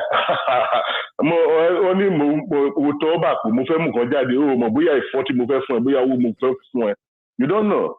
So that is that. And these journalists, the way they ask questions, they ask a technical, journalistic technical journalistic question, and it's one-sided. The question they will ask Showore, I was listening to that guy when he was asking Showore that technical question. Yes. Your phone is this thing and all those your stuff. Samsung phone assets. Yeah. But why can't he ask Atiku how because Atiku is a nurse before he became called Marshall Papa was custom officer. Bibolo tiri owo ṣé salary ló lè yẹ kó lọ ra ilé sí Dubai ni or ṣé salary ló fi ń ra ilé sí America ló ra ilé sí London káàkiri ni tí Tinubu ń kọ́ bolo tiri owó tó fi ń ra gbogbo kinní wọ̀nyí. You see, so that is just that. So I said it the other time. He came at the wrong time. He's a good guy with a good heart, but he's in the midst of a vulture, hyenas, jackals, predators, the jackals. They are ready to tear him apart. It's just that he has a very big heart, and I love him for that. So, and at the same time, with this Yoruba nation and Biafra nation, it will come to pass. It will. I mean, it's obvious it's going to happen. Everybody should know that is going to happen, whether you support it or you don't support it. Listen, the owners of Nigeria, they have wrecked Nigeria. They have bankrupted Nigeria. What you are witnessing in Nigeria today has never been witnessed before. What is waiting to happen is just a little spark. And you realize that they don't even know how to save Nigeria when this spark goes off. But if we have people who are milking it, misleading our people, turning our people in a way into extremists, that will likely shock many of us in the coming weeks, okay? Where people are going to show their frustration. In their own way, Baba, they are even saying they're going to show their frustration by going rogue in order to ruin the name of Baba Akintoye, ruin the name of all these people because they have betrayed them. And that's why this series is so necessary. We need to stop the miseducation. We need to stop the misleading. It is getting out of hand. But we'll see. Yeah, because a lot of fingers have been pointing at this, that there's not going to be election come 2023. I am one of those people that believe in it. I am an optimistic person, and I believe because the spirit of discernment, like what you said the other time. Sometimes you look at a situation, all of a sudden something happened. There's something they call critical thinking. That's right. And critical look. You look at that thing. How you first of all go to before you can get a solution. You first of all go, what happened? You understand the problem. How does it come? Okay, how does it get here? Or how am I going to prevent it? You know, these are the way forward. But some people, the people who call themselves educated illiterates or educated maggots, like the way I can see them, they are rubbish. They just think for you. They just say, and that is, you see, these people, they know what they were doing. Yeah, these people are the helms of affairs. They know what they are doing by trying to create disunity between Yoruba and Igbo. They know that if we work together as one, there's power in unity. There's no way they can go. So don't let me bore you too much because a lot of other people are coming in. No, so you're my last caller because of our time has really gone. We've spent 3 hours already. However, thank you very much for stopping by. For now, I am not because you see, like I said before, we all want something to work out here. Okay, my own concern personally is that which we have displayed on this platform many times, all of us, is that even though we may not know what they have there, they want to do, or if any of them is being persecuted simply because of the belief and standing up for Yoruba nation, we came through for them. We did come through just to let them know that, listen, we so much believe in what you are doing. But at the same time, we are not stupid. We're not foolish. And at the same time, we question everything you have to say. But when we begin to see manipulated things being shared, lies, and we know that all of these are going to further damage the opportunities that we could possibly have, and all the successes that we have also achieved with this cheap pronouncements, then something needed to be done. Because somehow I have people whose everyday prayer, like you said, is that they want to witness the Yoruba nation in their lifetime. I want to, because I want to go back home. Do you get that? I want to go back home. And there are people, there are people who knows that you actually mean that, and they are milking you, and they want to manipulate you for it, and that is wrong. Before it becomes something too long, we have to do that. So for now, not that I'm going to actually open it tomorrow or day after, I'm not going to even be provoked to do it. You get that now? You can't provoke me. The point there is that I have a window where I know they are going to finally outlie themselves and outplay themselves. But the damage is that this is expected to cause for this Yoruba nation, advocacy, to prevent all of that. That's why we have to do that series. People need to know. Then they can decide whatever they like afterward. This is not about what you do. What you should do is your right to know if these guys are who they say they are. You have the right to know. And that is why nobody can continue to use your own your belief that something you are so passionate about, and they use that as your vulnerability. So again, sir, when the time comes, I'm going to announce it. And when I'm going to announce it, it's going to be boldly written. It's about them. And then everybody can get ready and bring out their own, they can go bring out their own guns and start shooting and firing. But then, I will warn them ahead of time. I will tell you when, and all of you will be ready for it. Sir, tonight, I'm going to be back here tomorrow by the grace of God.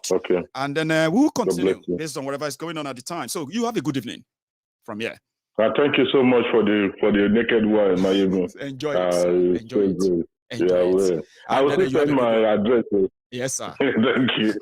So, yes, this is where we're going to draw the curtains, okay? I don't do competitions. I don't do me versus this. I'm just like a teacher, right? You might not agree with me. You may not even agree with my style. Over time, I have warned people that if you want to listen to Maiyegun, please listen with that open mind. But if you belong to the categories of people who love it to be, I belong here, I belong there, I belong there, I belong there, then you can bring whatever the best you've got on Maiyegun. Because when I open the cans, I won't stop. I won't. And when I'm done, I'm done. The whole thing afterward is left to every one of us, whatever we choose to do. So thank you so much. If you're just joining us, you can watch this from the beginning, if that's okay. If you have been with us all night, don't leave without liking the broadcast. Just like, share, and possibly subscribe if you want. And next time, I'm going to see you. And when I see you next time, it's going to be another interesting one. So good night from here.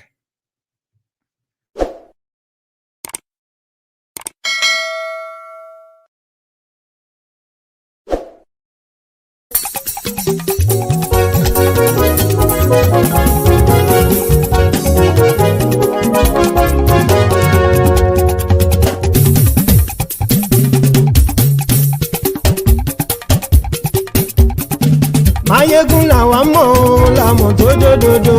Maiyegun Diary, Maiyegun #1.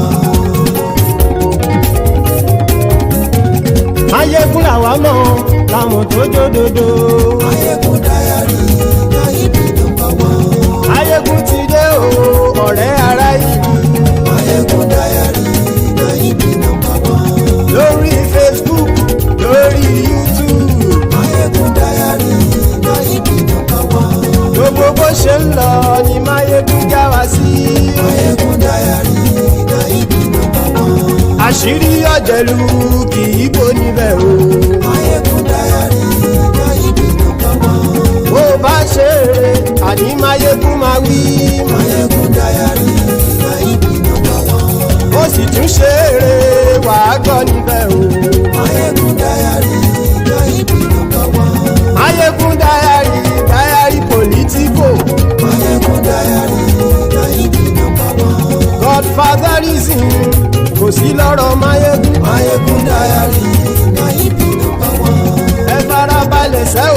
kẹgbọ́rọ̀ lẹ́nu o.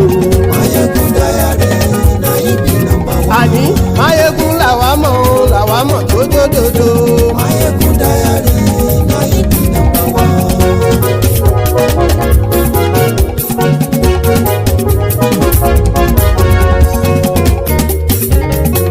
àní ẹ̀sùn ràkì. Maiyegun ti dé. Maiyegun ti dé. ọ̀jẹ̀lú ẹ̀sùn ràkì. Maiyegun ti dé. àní ẹ̀sùn ràkì. Maiyegun ti dé. lórí Facebook. Maiyegun ti dé. àní ẹ̀sùn ràkì. Maiyegun ti dé. lórí YouTube. Maiyegun ti dé. àní ẹ̀sùn ràkì. Maiyegun ti dé. bọ́ bàbá gbé wúrẹ́. Maiyegun máa wí. àní ẹ̀sùn ràkì. Maiyegun ti dé. ijó ìgbádìyẹ. Maiyegun máa wí. àní ẹ̀sùn ràkì. Maiyegun ti dé. pẹ̀sìdó bá rúfin o. Maiyegun máa wí. àní ẹ̀sùn ràkì. Maiyegun ti dé. kí gómìnà kówó jẹ. Maiyegun máa wí. àní ẹ̀sùn ràkì. Maiyegun ti dé. ọlọ́pàá tí ń gba rìbá. Maiyegun máa wí. àní ẹ̀sùn ràkì. Maiyegun ti dé. aṣòfin tí ń rúfin o. Maiyegun máa wí. àní ẹ̀sùn ràkì. Maiyegun ti dé. òpùrọ́ olóṣèlú. Maiyegun máa wí. àní ẹ̀sùn ràkì. Maiyegun ti dé. ọ̀jẹ̀lú ẹ̀sùn ràkì. Maiyegun ti dé. àní ẹ̀sùn ràkì. Maiyegun ti dé.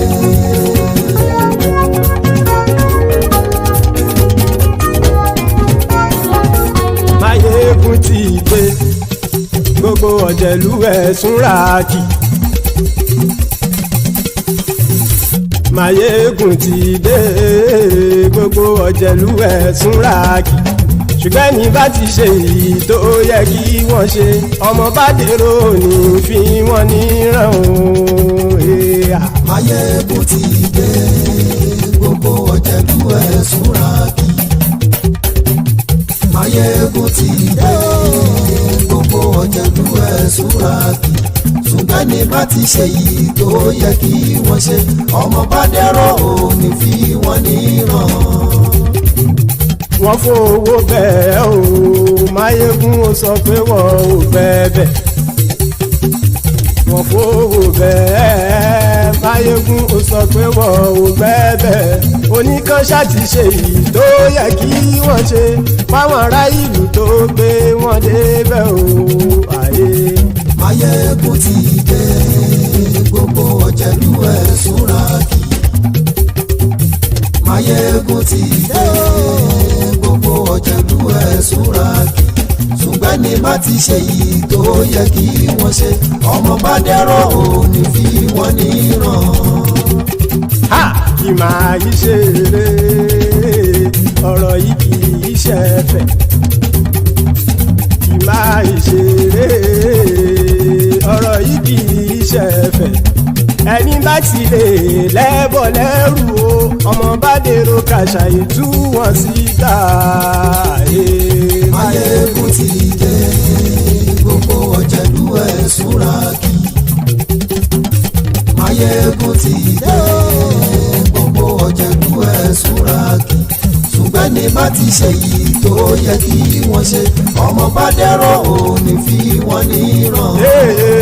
tẹnitẹni ọmọ Maiyegun ọ̀rẹ́ ara ìlú mọ̀mọ́ ni mo fọlọ́run ṣọ́ ẹ̀ bá kìlẹ́bù lóòótọ́ olódodo ìlú ọ̀tá ìlú mọ̀mọ́ ni ìwọ ṣá máa ń ṣọ́ra kò sì mọ́ bẹ̀rù bọ́tà ń lè rí bóníṣègùn lé káwọn mọ̀mọ́ fi ṣera wọn ni ó ti dẹrùn tí wọn ò gbọ́dọ̀ sè mọ́bẹ̀. èèpo ọ̀bọ lọmọ bá dérò tàjẹ́ ò gbọ́dọ̀ jẹ́ ó ti jọba lórí àbínú ẹni kò sì mọ́ bùyà àìsíwọ́lu ní ẹnìkẹ́ ìgbódì ẹyin lábàrá o ó kó ẹni tó bá dán o àkàmù. Maiyegun ti dé gbogbo ọ̀jẹ̀lú ẹ̀sùn ràkì. Maiyegun ti dé gbogbo ọ̀jẹ̀lú ẹ̀sùn ràkì o ẹni bá ti ṣe yìí tó yẹ kí wọ́n ṣe ọmọ bá dèrò òní fi wọ́n níran o. Maiyegun ti dé gbogbo ọ̀jẹ̀lú ẹ̀sùn ràkì. Maiyegun ti dé gbogbo ọ̀jẹ̀lú ẹ̀sùn ràkì. ṣùgbọ́n ní bá ti ṣe yìí tó yẹ kí wọ́n ṣe ọmọ bá dẹ́rọ̀ ò ní fi wọ́n níran.